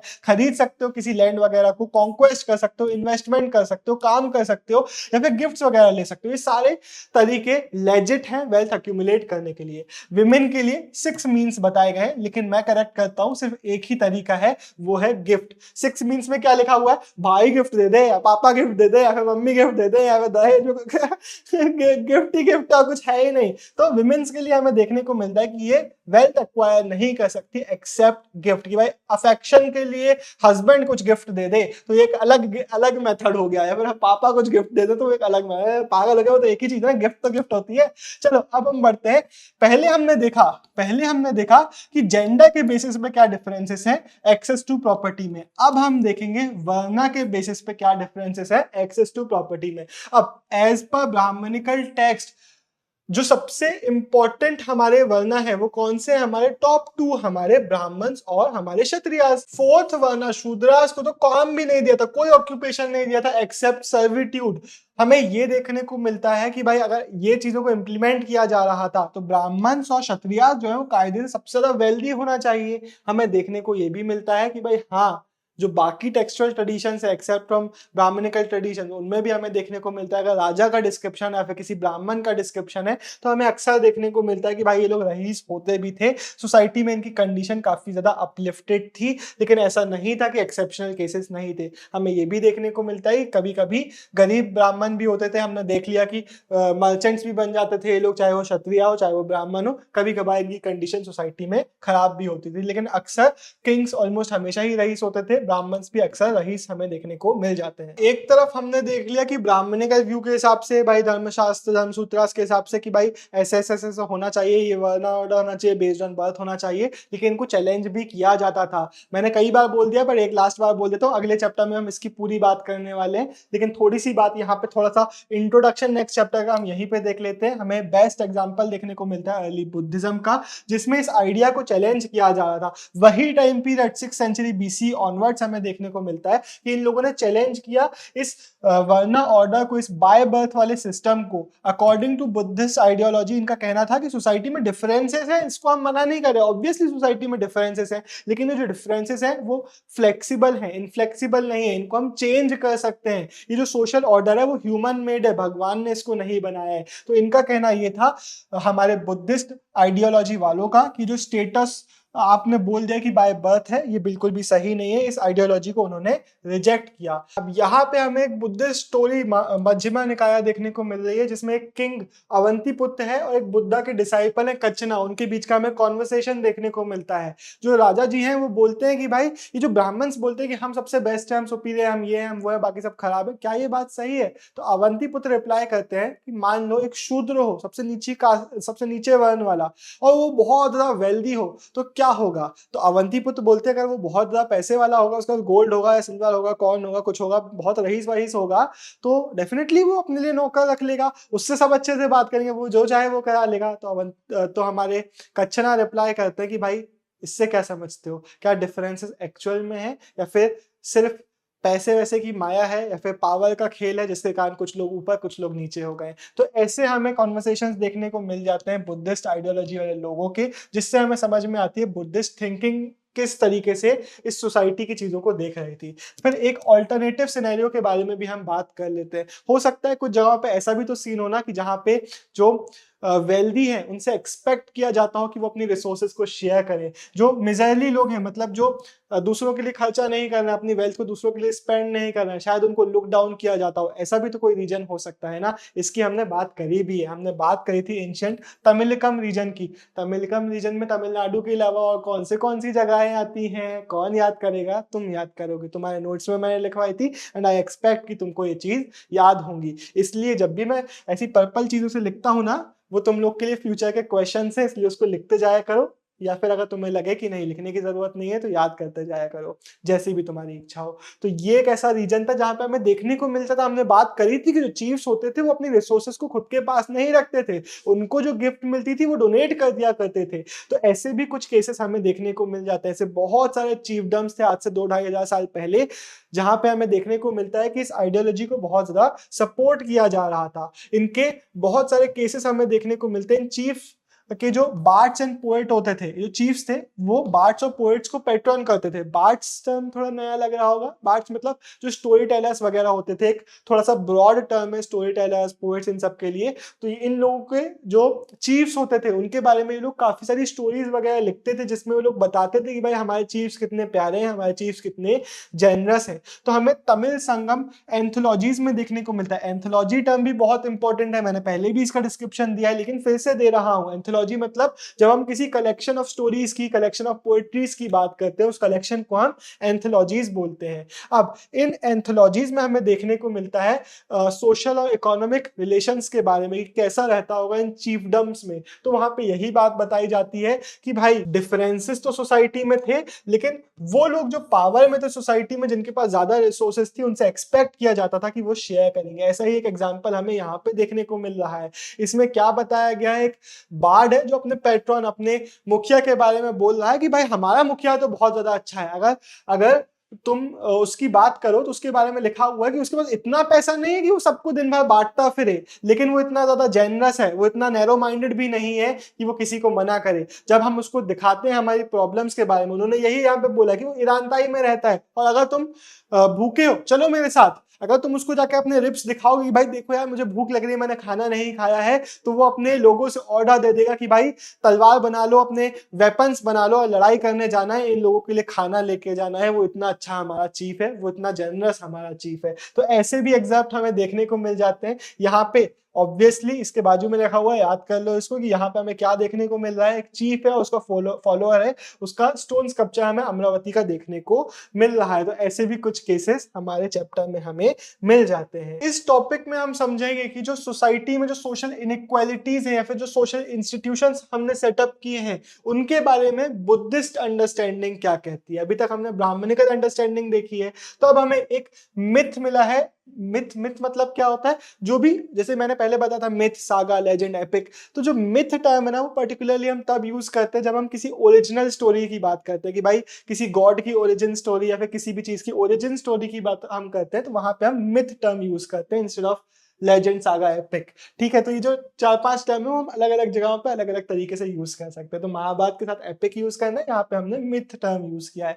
हमें सुत्ता पटाखा का एक मिथ मतलब सुत्ता पटाखा की एक स्टोरी देखने को मिलती है। सुत्ता पटाखा बहुत इंपॉर्टेंट है, इसमें हमें गौतम बुद्ध की बहुत सारी टीचिंग्स देखने को मिलती हैं, लेकिन इसकी बात हम आगे करेंगे, अभी बस इस स्टोरी को सुन लो। अब इसमें क्या बताया गया है, जब ह्यूमन बींग्स टोटली इवॉल्व नहीं हुए थे, अपने प्रेजेंट इवॉल्व बॉडीली फॉर्म्स तक नहीं पहुंचे थे, और प्लांट्स वगैरह भी फुली डेवलप नहीं हुए थे, उस टाइम पीरियड में इन्होंने बताया कि हम एक आइडियलिक स्टेट में रहते थे, मतलब एक परफेक्ट नेचर स्टेट में रहते थे, एक पीसफुल स्टेट में रहते थे, जब हम नेचर से सिर्फ उतना ही लेते थे जितना हमें हर एक मील के लिए जरूरी था। लेकिन फिर हम इवॉल्व हो गए, और उसके बाद बताया जाता है कि हमारा डिटेरियोरेशन हो गया, मतलब हम जो ह्यूमन बींग्स थे वो बहुत ग्रीडी, लालची, विंडिक्टिव, बहुत रिवेंजफुल, डिसीटफुल, छल कपट करने वाले ग्रीडी ह्यूमन बींग्स में कन्वर्ट हो गए। इसके बाद हमने डिसाइड किया कि क्यों कि हम इतने छल कपट, गलत एक्टिविटीज करते हैं, इविल्स करते हैं, हमें एक ऐसा बंदा इलेक्ट करना चाहिए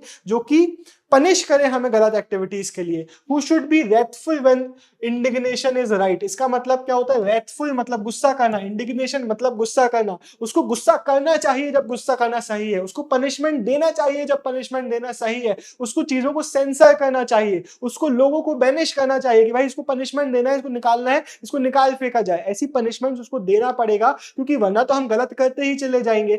इससे हमें क्या समझ में आता है, इससे हमें समझ में आता है एक बुद्धिस्ट अंडरस्टैंडिंग के बारे में, कि भाई हमने बनाया था ये किंगशिप का नोशन। ऐसा नहीं हुआ था कि भगवान ने बोल दिया कि राजा होना चाहिए, इस कम्युनिटी से राजा निकलना चाहिए। नहीं, हमें लगा कि हमें एक राजा की जरूरत है, तो हमने डिसाइड किया कि भाई हम सारे लोग मिलके किसी को एक राजा की तरह बनाएंगे, और उसको बोला जाता है इस आइडियोलॉजी में महासमाध्य, द ग्रेट इलेक्ट। तो लोगों का डिसीजन था, और इसके बाद हमने ये भी डिसीजन दिया कि भाई वो जो सर्विस हमें प्रोवाइड करेगा उसके बदले में हम उसको राइस दे देंगे या फिर कुछ और दे देंगे, हम कुछ टैक्स की तरह उसको कुछ पे कर देंगे।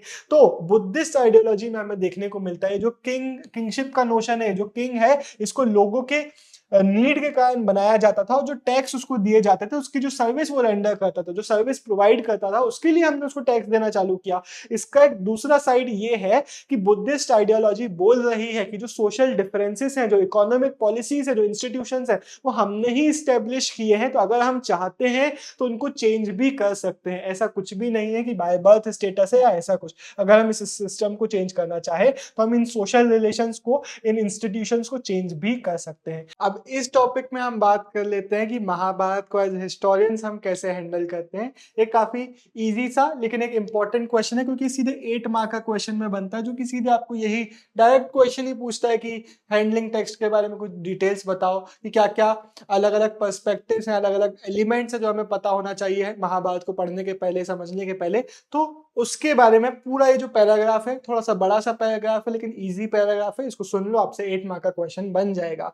अब किसी भी टेक्स्ट को पढ़ने के पहले आपको बहुत सारी चीजें समझनी होती हैं कि भाई उसको किस लैंग्वेज में लिखा गया है, प्राकृत में, पाली में, तमिल में, इनमें लिखा हुआ है, ये वो लैंग्वेजेस थी जो नॉर्मल ऑर्डिनरी सिटीजन बोला करते थे, इस लैंग्वेज में लिखा हुआ है, या फिर संस्कृत में लिखा हुआ है। संस्कृत में अगर लिखा हुआ है तो हो सकता है कि भाई एक लिमिटेड ऑडियंस के लिए लिखा हो, क्योंकि मेनली इस टाइम पे प्रीस्ट और एलिट्स जो थे, जो नोबल्स थे, उन लोगों की लैंग्वेज संस्कृत थी, बाकी प्राकृत वाकृत कुछ और लैंग्वेज बोल रहे होते थे। तो इससे हमें समझ में आता है कि भाई किस ऑडियंस के लिए या फिर कितने बड़े ग्रुप के लिए इस टेक्स्ट को लिखा हुआ है। इसके अलावा हमें यह भी देखना पड़ता है किस टाइप का टेक्स्ट है। फॉर एग्जांपल अगर किसी टेक्स्ट में मंत्र वगैरह लिखे गए हैं तो हो सकता है कि भाई रिचुअल्स के टाइम पे उसको पढ़ा जाता हो, या फिर सिर्फ एलिट्स या फिर सिर्फ ब्राह्मण्स उसको पढ़ा करते हो। लेकिन अगर नॉर्मल स्टोरीज वगैरह बताई गई हैं तो हो सकता है सोसाइटीज में वो स्टोरीज वगैरह सर्कुलेट होती हो। इसके अलावा ऑथर समझना बहुत ज्यादा इंपॉर्टेंट है, क्योंकि अगर मान लेते कोई ऑथर ऐसा है जिसका कोई पैट्रॉन है तो वो हो सकता है उसकी बड़ाई कर रहा हो, जैसे कि हमें प्रशस्ति के केस में देखने को मिलता है। लेकिन अगर कोई ऑथर है जो इस ऑडियंस के लिए, जनरल ऑडियंस के लिए कोई टेक्स्ट लिख रहा है, तो वो मे बी उस जनरल ऑडियंस के हिसाब से अपने टेक्स्ट को लिखेगा। तो ऑथर के हिसाब से ऑडियंस डिसाइड होते हैं किसी भी टेक्स्ट की, और ऑडियंस के लिए अक्सर उस टेक्स्ट को लिखा जाता है। अगर राजा है उस टेक्स्ट की ऑडियंस तो आप राजा की बुराई नहीं करना चाहोगे, लेकिन आम जनता है उस टेक्स्ट की ऑडियंस तो मे बी आप कुछ ऐसी चीजें लिखोगे जिसमें उस आम जनता को पढ़ के अच्छा लगे। आपको ये भी एनालाइज करना होता है कि किस जगह पर उसको टेक्स्ट में लिखा था, क्योंकि जगह जगह के हिसाब से भी किसी टेक्स्ट का कंटेंट बदल सकता है, जगह जगह के हिसाब से कॉन्टेक्स्ट बदल सकता है। तो इतनी सारी वो चीजें हैं जो आपको टेक्स्ट को पढ़ने के पहले समझनी होती है। महाभारत की इंपॉर्टेंस को समझने के लिए या फिर किसी भी टेक्स्ट की हिस्टोरिकल इंपॉर्टेंस को समझने के पहले, उसके कंटेंट को पढ़ने के पहले आपको ये सारी चीजें एनालाइज करनी पड़ती हैं, और उसके बाद आप एज अ हिस्टोरियन उसके कंटेंट को पढ़ते हो। अब जरा हम हर एक चीज जो हमने पीछे डिस्कस करी उसको थोड़ा डिटेल में देख लेते हैं। फॉर एग्जाम्पल हमने एक टॉपिक टच किया, लैंग्वेज एंड कंटेंट। अब इसी चीज पे हम आते हैं। हमने इस चैप्टर में सांस्कृतिक वर्जन की बात करी है हमारे महाभारत के, जो हमें अलग अलग रीजन्स में मिला, लेकिन इसको अलग लैंग्वेज में भी लिखा गया था और अलग अलग जगहों पे इसको लिखा जा रहा था। अब संस्कृत वर्जन की ही अगर हम बात कर लें तो अगर हम संस्कृत को एनालाइज करते हैं तो कंपैरेटिवली जो वेद में संस्कृत यूज हो रही थी या फिर हमारी जो प्रशस्ति में संस्कृत यूज हो रही थी, उससे हमारे महाभारत में इजियर संस्कृत हमें देखने को मिल जाती है। तो अगर वेद में डिफिकल्ट संस्कृत यूज की जाए थी, स्पेशली जो अर्ली वेद्स थे हमारे, उसमें हमें समझ में आ जाता है कि भाई इतनी डिफिकल्ट संस्कृत क्योंकि सिर्फ एलिट्स के लिए था, बाकी को तो पढ़ने का भी एक्सेस नहीं दिया जा रहा था। लेकिन हमारे जो महाभारत की संस्कृत है, it's comparatively easier, which shows कि भाई मे बी एक वाइडर ऑडियंस के लिए इसको लिखा जा रहा होगा। इसके अलावा हमें देखने को मिलता है हमारे जो हिस्टोरियंस हैं, ये एक इंपॉर्टेंट क्वेश्चन है, ये अलग से भी पूछा जा सकता है। हमारे जो हिस्टोरियंस हैं वो हमारे महाभारत के कंटेंट को दो हेडिंग्स में डिवाइड करते हैं, दो सेक्शंस में डिवाइड करते हैं। पहला नरेटिव सेक्शन और दूसरा हमारा डायडेक्टिक सेक्शन। इसको आप अपने नोट्स में लिख सकते हैं, नरेटिव एंड डायडेक्टिक। हो सकता है क्वेश्चन आपसे डायरेक्टली पूछे कि महाभारत के लैंग्वेज और कंटेंट के बारे में बताओ, तो ये पूरा डिस्क्रिप्शन आपको अलग से लिखना पड़ेगा। तो नरेटिव सेक्शन में क्या चीजें आती है? नरेटिव सेक्शन में आती है वो पार्ट्स हमारे महाभारत के जिसमें स्टोरीज वगैरह लिखी गई हैं, वो है हमारा नरेटिव सेक्शन। लेकिन वो पार्ट जिसमें प्रिस्क्रिप्शंस अबाउट सोशल नॉर्म्स, मतलब सोशल नॉर्म्स के बारे में गाइडलाइन, सोशल नॉर्म्स के बारे में डिटेल्स वगैरह लिखी गई हैं, वो है हमारा डायडेक्टिक सेक्शन। इसका अलग से भी एमसीक्यू आ सकता है, डायडेक्टिक सेक्शन का मीनिंग बताओ। तो याद रखना डायडेक्टिक मतलब क्या होता है। डायडेक्टिक मतलब जिसको इंस्ट्रक्शंस के पर्पस से लिखा गया हो। एक अलग क्वेश्चन ये भी बन सकता है, हालांकि इसके आने के चांसेस बहुत कम है, लेकिन ये इमेज आ सकती है, तो आपको पता होना चाहिए ये इमेज क्या है। जो हमारे कृष्ण जी हैं वो अर्जुन भाई को गीता का ज्ञान यहाँ पे दे रहे हैं। तो इस इमेज में हमें क्या देखने को मिल रहा है, ये चीज आप याद रखोगे हमारे महाभारत का सबसे अगर इंपॉर्टेंट कोई डायडेक्टिक सेक्शन है तो वो है हमारी भगवत गीता।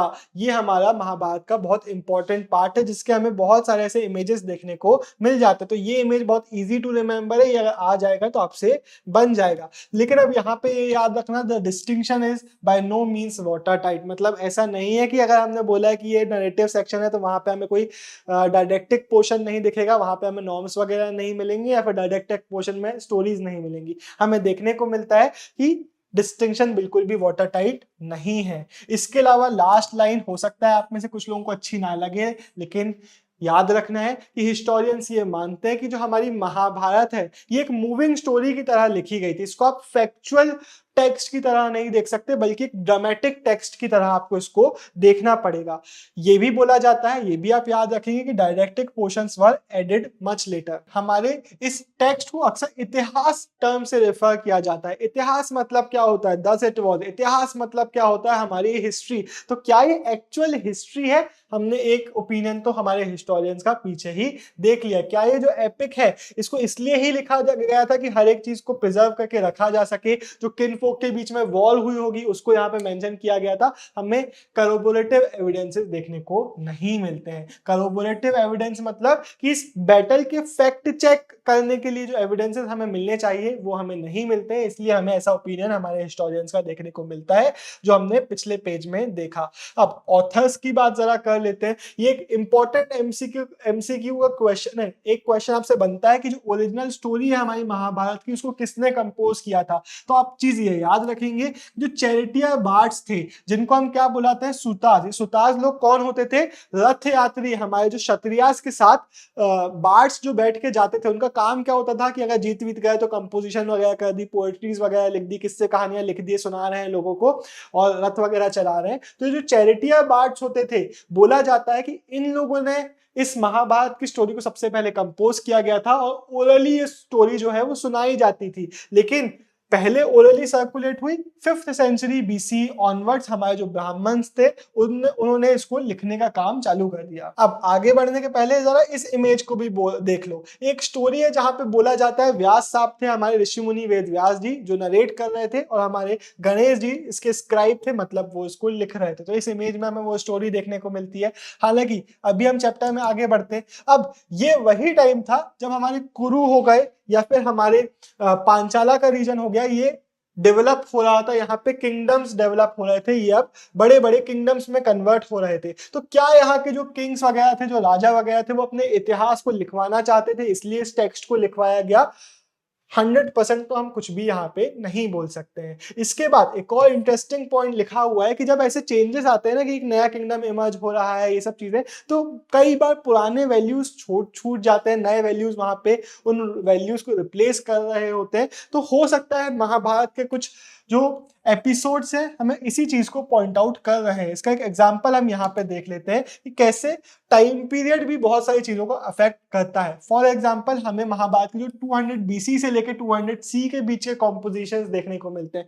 कौन था जो इस टाइम पीरियड में रूल कर रहा था? आई होप आपको याद होगा।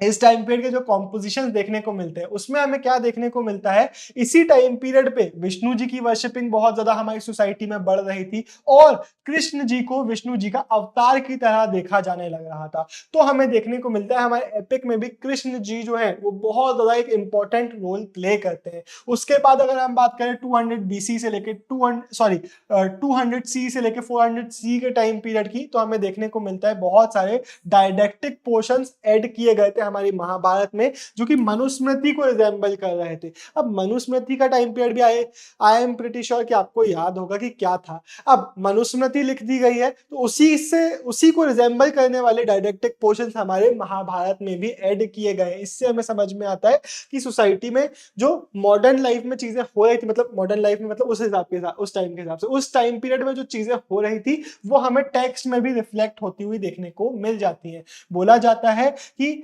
इन्हीं एडिशंस के बाद हमारा जो महाभारत था वो 10,000 वर्सेस से बढ़कर अब 100,000 वर्सेस तक हो चुका था। एक और क्वेश्चन जो एमसीक्यू में आ सकता है कि इस कॉम्पोजिशन को किसको एट्रीब्यूट किया जाता है, किसको बोला जाता है कि भाई हाँ भाई ये थे जिनके कॉम्पोजिशन है ये पूरी। तो आपको याद रखना है महाभारत का जो कॉम्पोजिशन था वो एट्रीब्यूट किया जाता है सेज व्यास जी को। ये मेरे खुद के एमसीक्यू प्री बोर्ड में आया था या मैट्रिक करके आया था, आपको भी आ सकता है कभी प्री बोर्ड में कभी बोर्ड में। तो किसको एट्रीब्यूट करते हैं हम भाई, महाभारत के कॉम्पोजिशन को हम याद करते हैं वेद व्यास जी को। इसके बाद हम आगे बढ़ेंगे और हम बात करेंगे कुछ एविडेंसेस की। अब होता यह है कि अब इतनी बड़ी महाभारत हुई, इतना बड़ा बैटल हुआ, तो हमें एविडेंसेस भी तो मिलेंगे ना, तो उसी को हम सर्च करने के लिए पहुंच जाते हैं हस्तिनापुर के। अब महाभारत में बहुत सारे डिस्क्रिप्शन है बैटल के, फॉरेस्ट के, पैलेसेस के, सेटलमेंट्स के, तो क्या ये हमें उस जगह पर मिलेंगे भी जो चीज डिस्क्राइब है या नहीं मिलेंगे, उसकी हम यहाँ पे बात देख लेते हैं। 1951-52 में बीबी लाल साहब जो हैं, बीबी लाल साहब पहुंचते हैं हस्तिनापुर। अब हस्तिनापुर हमारा, मैंने पहले भी बताया, हमारा कैपिटल सिटी था। ये हमारा जो हस्तिनापुर है ये कहां पे है, मीरठ उत्तर प्रदेश में। क्या ये वही हस्तिनापुर है जो हमारे एपिक में भी मेंशन किया गया है? मे बी हाँ। अब नाम तो चलो कोइंसिडेंटल भी हो सकता है, लेकिन लोकेशन भी सिमिलर देखने को मिल जाती है। कहां पे, हमारे अपर गंगा दोअब के रीजन में। दोअब मतलब क्या होता है, लैंड बिटवीन टू वाटर्स। तो यहाँ पे हम बात करें गंगा यमुना के बीच का जो लैंड है हमारा, हमने मैप में भी ऊपर जाके देखा था, तो लोकेशन भी सिमिलर है, जो कि हमारे इस हस्तिनापुर की है, हमारे मीरठ उत्तर प्रदेश रीजन में, और हमारे कुरु के जो कैपिटल की रीजन थी अपर गंगा दोअब, तो लोकेशन भी सिमिलर है। तो इससे हमें समझ में आता है कि मे बी ये वही जगह है जो हमारे महाभारत में भी मेंशन की गई थी। लेकिन महाभारत में तो लिखा है बड़े बड़े पैलेसेस थे, ये था वो था, चलो देख लेते हैं हमें मिला क्या है। अब लाल साहब ने 5 ऑक्यूपेशनल लेवल्स की बात करी है। ऑक्यूपेशनल लेवल से आपको थोड़ा सा हड़प्पन सिविलाइजेशन याद आ गया होगा। वहां पे मैंने आपको समझाया था कि ऑक्यूपेशनल लेवल्स मतलब क्या होता है, मतलब अलग अलग टाइम पीरियड्स की इन्होंने बात करी है, 5 लेवल्स की बात करी है जो हमें यहाँ पे देखने को मिलते हैं। तो उनमें से सेकंड और जो थर्ड हमारा ऑक्यूपेशनल लेवल है, सेकंड और थर्ड फेज है, उसकी हम यहाँ पे इस चैप्टर में बात करने वाले हैं। थोड़ी सी डिफिकल्ट डेट है, आप चाहें तो इसको लिख सकते हैं। सेकंड फेज जो है हमारा, उसका टाइम पीरियड है 12th और 7th सेंचुरी बीसी। अब इस टाइम पीरियड में हमें क्या क्या देखने को मिला है? हमें देखने को मिला है कि जिस एरिया पे, जिस लिमिटेड एरिया पे एक्सकेवेशंस किए, वहां के हाउसेस में कोई डेफिनेट प्लान्स हमें देखने को नहीं मिला। हमें वॉल्स मिली है मड की और मड ब्रिक्स की। मड ब्रिक्स पर ड्यूली इनकाउंटर्ड, ड्यूली इनकाउंटर्ड का मतलब होता है कि हम एक्सपेक्ट कर रहे थे कि मड ब्रिक्स और मड की वॉल्स मिलेंगी, वो हमें मिली भी। इसके अलावा हमें वहां पे रीड मार्क्स देखने को मिल जाते हैं, जिससे हमें समझ में आता है कि भाई वॉल्स वगैरह में रीड मतलब क्या होता है। पहले भी ये टर्म आया है कि भाई घास टाइप के पेड़ पौधे होते हैं जिनको यूज किया जाता था पुराने टाइम पे घर वगैरह बनाने में, बांधने वगैरह में, इन सब चीजों में। तो हमें क्या समझ में आता है कि यहाँ पे हाउसेस वगैरह में ऐसे रीड वगैरह यूज किया जा रहा था, ब्रिक्स वगैरह, मड ब्रिक्स वगैरह यूज की जा रही थी, मड वगैरह यूज की जा रही थी, जिसके ऊपर मड प्लास्टर कर दिया जा रहा था और बेसिक से हाउसेस वगैरह बना लिए जा रहे थे। अब यहाँ पे तो ऐसा कुछ खास हमें पहले से या फिर कुछ खास हमें बहुत सुनहरी नगरी देखने को नहीं मिली। फिर अगर हम बात करते हैं हमारे थर्ड फेज की, 6th से लेकर 3rd सेंचुरी बीसी की, वैसे टाइम पीरियड अब समझ में आने लग गया ना, 7th पहले आएगा या 6th पहले आएगा, क्या बोलते हो? दिमाग में जैसे ही ऐसी डेट्स वगैरह है, चाहे तो कॉपी लेके बैठ के आप एक नंबर लाइन बना सकते हो, या फिर दिमाग में बनाना चाहो तो दिमाग में बना सकते हो, लेकिन ये डेट्स अब आपको क्लियर होना चाहिए। हम बीसी की बात कर रहे हैं, सिस्टम यहाँ पे उल्टा चलेगा। तो खुद से अगर आप वीडियो पॉज करना चाहे, पॉज करके इसको फिगर आउट करने की कोशिश कर सकते हैं। ये सब चीजें करेंगे ना तो डेट्स से आप बहुत ज्यादा फैमिलियर होते चले जाएंगे। अब हम देख लेते हैं इस फेज में हमें क्या देखने को मिलता है। हमें देखने को मिलता है हाउसेस मड ब्रिक्स से तो अभी भी बन रहे हैं, लेकिन बर्न्ट ब्रिक्स भी यूज की जा रही है। थोड़ा सा अपलिफ्टमेंट हुआ, बर्न्ट ब्रिक्स जो है जिनको आपने फायर वगैरह कर दिया है, थोड़ा सा स्ट्रेंथन कर दिया है, थोड़ा सा अपलिफ्टमेंट। हमें सोकेज जार्स एंड ब्रिक ड्रेन्स देखने को मिलते हैं। मतलब क्या कि ब्रिक के ड्रेनेज सिस्टम बनाया जा रहा था, उसमें सोकेज जार्स वगैरह लगाए जा रहे थे। इनका काम होता है कि भाई वेस्ट वाटर वगैरह कलेक्ट करने के लिए, कि भाई वेस्ट यहाँ पे कलेक्ट हो जाए, वाटर आगे निकल जाए। तो ऐसे टाइप के सोकेज जार्स यहाँ पे बनाए जा रहे थे रिफ्यूज वाटर वगैरह को कलेक्ट करने के लिए और फ्लो कराने के लिए। इसके बाद टेराकोटा के बने हुए रिंग वेल्स वगैरह बनाए जा रहे थे। तो इससे भी थोड़ा सा हमें पुराने टाइम से एटलीस्ट थोड़ा सा एडवांसमेंट हमें देखने को मिल जाता है। तो यहाँ पे टेराकोटा यहाँ पे भी यूज किया जा रहा था, जिसके जो रिंग वेल्स थे हमारे मे बी एज कुओं की तरह, वेल्स की तरह यूज किए जा रहे थे, ड्रेनेज पिट्स की तरह, जहाँ पे वेस्ट मटेरियल या फिर वेस्ट वाटर वगैरह स्टोर होता होगा। लेकिन यहाँ पे हमें ऐसा कोई डिस्क्रिप्शन नहीं मिला जैसा हमें महाभारत में देखने को मिलता है। अगर आप महाभारत का हस्तिनापुर का डिस्क्रिप्शन देखोगे तो उसमें लिखा हुआ है कि बड़े बड़े मेंशन है, गेटवेज हैं, आर्चेज हैं, टोरेट्स हैं। टोरेट्स मतलब क्या कि जो डिज्नी के महलों में ये होते हैं ना, ऐसे महलों में ये होते हैं। तो बहुत सारी चीजों का डिस्क्रिप्शन दिया हुआ है, बोला हुआ है कि इंद्र जी की सिटी के बराबर की खूबसूरती है इसमें। कहाँ है लेकिन मिल क्यों नहीं रही है? तो अगर हम यहाँ पे आते हैं तो बोला गया है कि हो सकता है जो सिटीज वगैरह का डिस्क्रिप्शन है वो बाद के टाइम पीरियड का ऐड किया हो, कि हो सकता है 6th सेंचुरी बीसी के बाद जब हमारे सिटीज वगैरह फ्लरिश कर गए थे, थोड़ा डेवलपमेंट ज्यादा हो गया था, उस टाइम पीरियड का डिस्क्रिप्शन ऐड किया हुआ हो सकता है। या फिर हो सकता है कि ये सिर्फ एक फ्लाइट ऑफ पोएटिक फैंसी है, मतलब सिर्फ इन्होंने पोएटिकली लिख दिया है, थोड़ा सा उसको बढ़ा चढ़ा के लिख दिया, थोड़ा सा बड़ाई करते हुए लिख दिया है। एक्चुअल में उतना ज्यादा डिस्क्रिप्शन था इतना कभी भी ना हो, क्योंकि हमें ऐसे एविडेंसेस नहीं देखने को मिलते। तो ऑब्वियसली पोएटिक फैंसी के तो आपको हिस्टोरिकल एविडेंस देखने को नहीं मिलेंगे। अब इस चैप्टर को खत्म करने के पहले एक फाइनल हम पहले इमेज देख लो। ये हस्तिनापुर की एक दीवार हमें मिली है, और फाइनल एक महाभारत के एपिसोड की हम बात कर लेते हैं, जो कि है द्रौपदीज मैरिज। हमें पता है कि द्रौपदी ने 5 पांडव्स के साथ शादी करी। अब उसका क्या किस्सा है उसको हम यहाँ पे देख लेते हैं। पहले एक चीज को समझ लो, हमारी सोसाइटी में क्या पॉलीएंड्रस जो यूनियन है वो पॉपुलर था या नहीं था? इस क्वेश्चन को दिमाग में रखो और अब हम पहले इस स्टोरी को देख लेते हैं। होता यह है कि द्रुपद जो कि पांचाला के किंग है, वो अपनी बेटी के लिए, द्रौपदी के लिए, एक कॉम्पिटिशन अरेंज करवाते हैं कि भाई जो भी महानुभाव यहाँ पे आएगा और इस टारगेट को हिट कर देगा वो हमारी डॉटर के साथ शादी कर लेगा। तो बेसिकली जो बहुत अच्छा आचार वाचार होगा वो आके यहाँ पे जीत जाएगा। तो बहुत सारे लोग आते हैं, उसमें से अर्जुन साहब जो है वो इस कंपटीशन को जीत जाते हैं। 5 पांडव में से अर्जुन इसको जीत जाते हैं। तो अब अर्जुन की शादी होने वाली है द्रौपदी के साथ। लेकिन ये 5 भाई द्रौपदी के साथ पहुंचते हैं अपनी माता कुंती के सामने, उनसे बोलते हैं माता जी हमको जीत के आए हैं। तो माता जी कर रही होंगी कुछ, देखती नहीं और बिना देखे बोल देती है कि जो भी जीत के आए हो आपस में बांट लो। अब यहाँ पे कॉन्फ्लिक्ट इमर्ज होके आता है कि भाई माता जी ने बोल दिया, माता जी के पालन आदेश को तो पालन करना पड़ेगा, कैसे माता जी को मना कर दे, लेकिन अब करें तो करें क्या? तो युधिष्ठिर साहब डिसीजन मेकिंग करते हैं, अब माता जी ने बोला तो शादी तो करनी ही पड़ेगी। तो युधिष्ठिर साहब कहते हैं, अब लिखा मैं नहीं बोल रहा हूँ, मैं नहीं बोल रहा हूँ, ये लिखा हुआ है। युधिष्ठिर साहब कहते हैं कि हाँ भाई माता जी ने बोला है, अब तो भाई हमारी भी है, अब तो सबकी है भाई, वो तो सब शादी कर लेंगे। ये मैंने नहीं बोला, ये युधिष्ठिर साहब ने बोल दिया। अब युधिष्ठिर साहब ने तो बोल दिया कि भाई 5 शादी कर लेंगे, लेकिन भाई बेटी का पापा तो गुस्सा हो जाएगा ना। द्रुपद साहब गुस्सा होगा कि ऐसे कैसे भाई, एक के साथ शादी कराई थी, तुम 5 के साथ कैसे शादी कर रहे हो? लेकिन वहां पे प्रकट हो जाते हैं हीरो व्यास साहब। व्यास याद है ना कौन है? व्यास साहब यहाँ आके बोलते हैं कि भाई तुम सुनो, सीन ये है कि जो हमारी द्रौपदी है वो इंद्र जी की वाइफ है, और जो हमारे पांडव है वो इंद्र जी का इनकारनेशन है, तो इन लोग का यूनियन होना तो तय ही था। लेकिन उसके बाद व्यास साहब एक और लाइन मार देते हैं, वो बोलते हैं कि भाई एक बार क्या हुआ, एक लड़की थी, उसने शिव जी से प्रेयर वगैरह कर दी होगी, उसने एक्साइटमेंट में 5 बार बोल दिया कि शादी करा दो, शादी करा दो, शादी करा दो, शादी करा दो, शादी करा दो, शादी करा दो,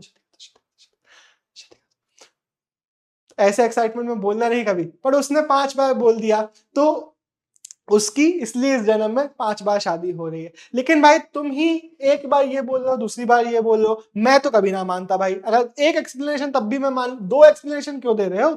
लेकिन उसने तो दे दिया, और द्रुपद साहब कन्विंस भी हो गए, जिसके बाद इनकी 5 के साथ शादी भी हुई। अब यहाँ पे आके हम इसी टॉपिक के कुछ क्वेश्चंस को देख लेते हैं। सबसे पहला हमें एक हिस्टोरिकल ओपिनियन देखने को मिलता है कि हो सकता है जो पॉलीएंड्री है वो किसी टाइम पे इन रूलिंग एलीट्स के बीच में पॉपुलर हो, इसलिए हमें यहाँ पे देखने को मिल जाती है। दूसरा केस ये हो सकता है कि भाई हो सकता है पहले पॉपुलर हो, लेकिन फिर जब महाभारत को लिखा जा रहा था उस टाइम पीरियड में जो ब्राह्मण थे वो पॉलीएंड्री को सपोर्ट नहीं कर रहे थे, इसलिए हमें इतने मल्टीपल एक्सप्लेनेशंस देखने को मिलते हैं पॉलीएंड्री के लिए।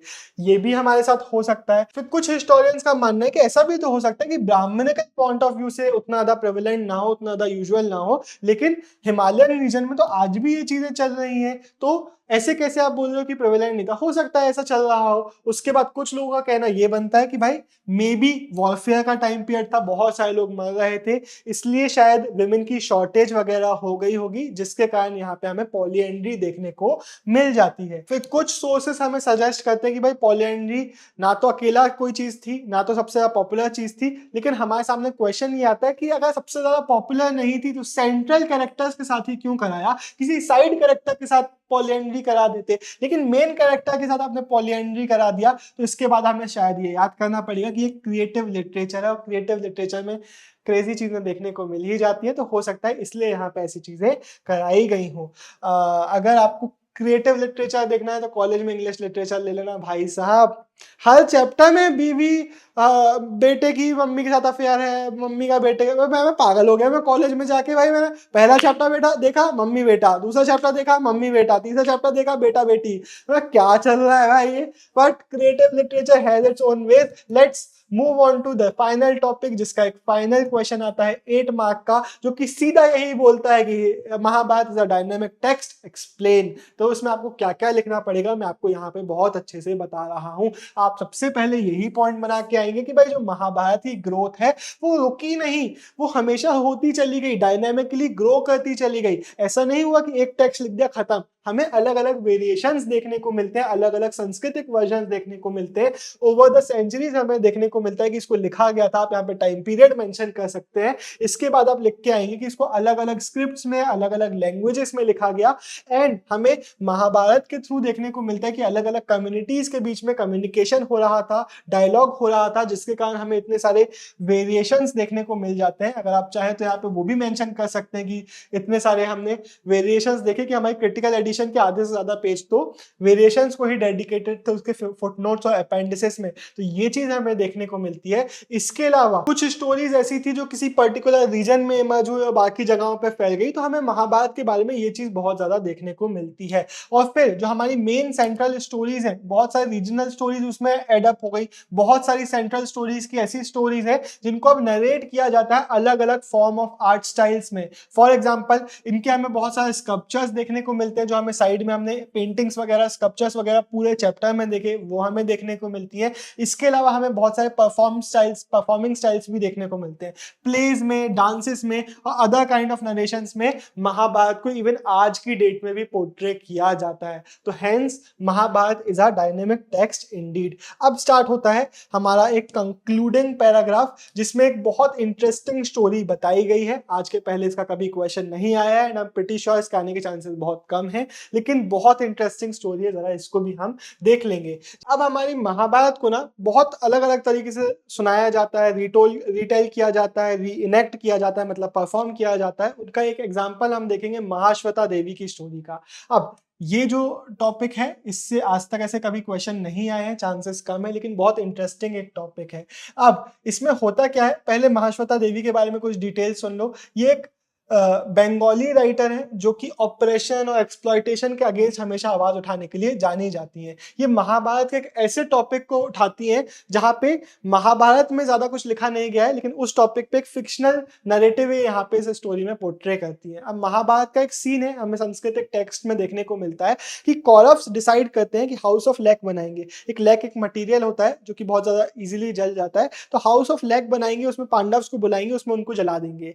लेकिन पांडव्स को इसके बारे में पता चल जाता है, तो वो एक टनल डग करते हैं, वहां से निकल जाते हैं। उसके बाद लिखा हुआ है कि कुंती पांडव्स की मदर एक फीस्ट अरेंज करती है, जिसमें ज्यादातर तो ब्राह्मण्स को बुलाया जाता है, लेकिन एक निषादी और उसके 5 बेटों को बुलाया जाता है, जिनको खिला पिला के टुन्न किया जाता है। और फिर वहां पे आग लग जाती है उस जगह पर, और फिर पांडव तो वहां से निकल चुके होते, सब निकल चुके होते हैं, लेकिन वो 5 बच्चे और उसकी एक मम्मी निषादी, वो लोग वहां पे जल जाते हैं। तो बहुत सारे लोगों को लगता है कि भाई यहाँ पे 5 पांडव मर गए, कुंती मर गई, लेकिन वो लोग एक्चुअली में निकल चुके होते हैं। अब ये जो स्टोरी है ना हमारी महाभारत की, अलग अलग तरीके से सुनाई जाती है, लेकिन यहाँ पे हमारी जो महाश्वेता देवी है उन्होंने एक अलग इसको टर्न दिया, खुद ने एक फिक्शनल कंटिन्यूएशन उसका लिखा। वो क्या है उसको हम यहाँ पे देख लेते हैं। उन्होंने बोला है कि कुंती वॉर के कई सालों बाद अब अपने पास्ट में रिफ्लेक्ट करती हैं अब मदर अर्थ से रोज बात करती हैं और बताती हैं मदर अर्थ को कि मैंने पास्ट में ये किया, वो किया, ये शायद मेरी गलती थी, वो शायद मेरी एक गलती थी। तब एक निषादी होती है जंगल में, रोज उनको सुन रही होती है, रोज उनको सुन रही होती है।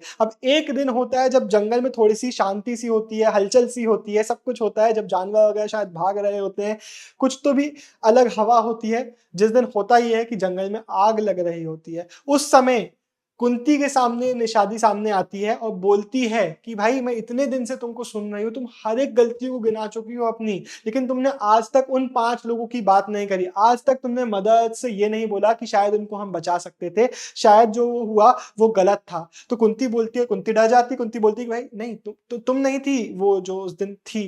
तो वो बोलती नहीं, मैं नहीं थी, मेरी मदर इन लॉ थी जिनको तुमने जला दिया, और तुमने उनकी आज तक परवाह भी नहीं करी, मदर से बात करी और उस इंसिडेंट को आज तक याद भी नहीं किया, क्योंकि शायद वो निषादी थे और उनकी तुम परवाह भी नहीं करती हो। ये बोल के वो निषादी वहां से निकल जाती है, क्योंकि जंगल में आग लग रही होती है, सारे जानवर भाग जाते हैं, लेकिन कुंती वहीं खड़ी रह जाती है, too stun to do anything, maybe in regret, maybe in sorrow, and वो वहीं पे आग में भस्म हो जाती है।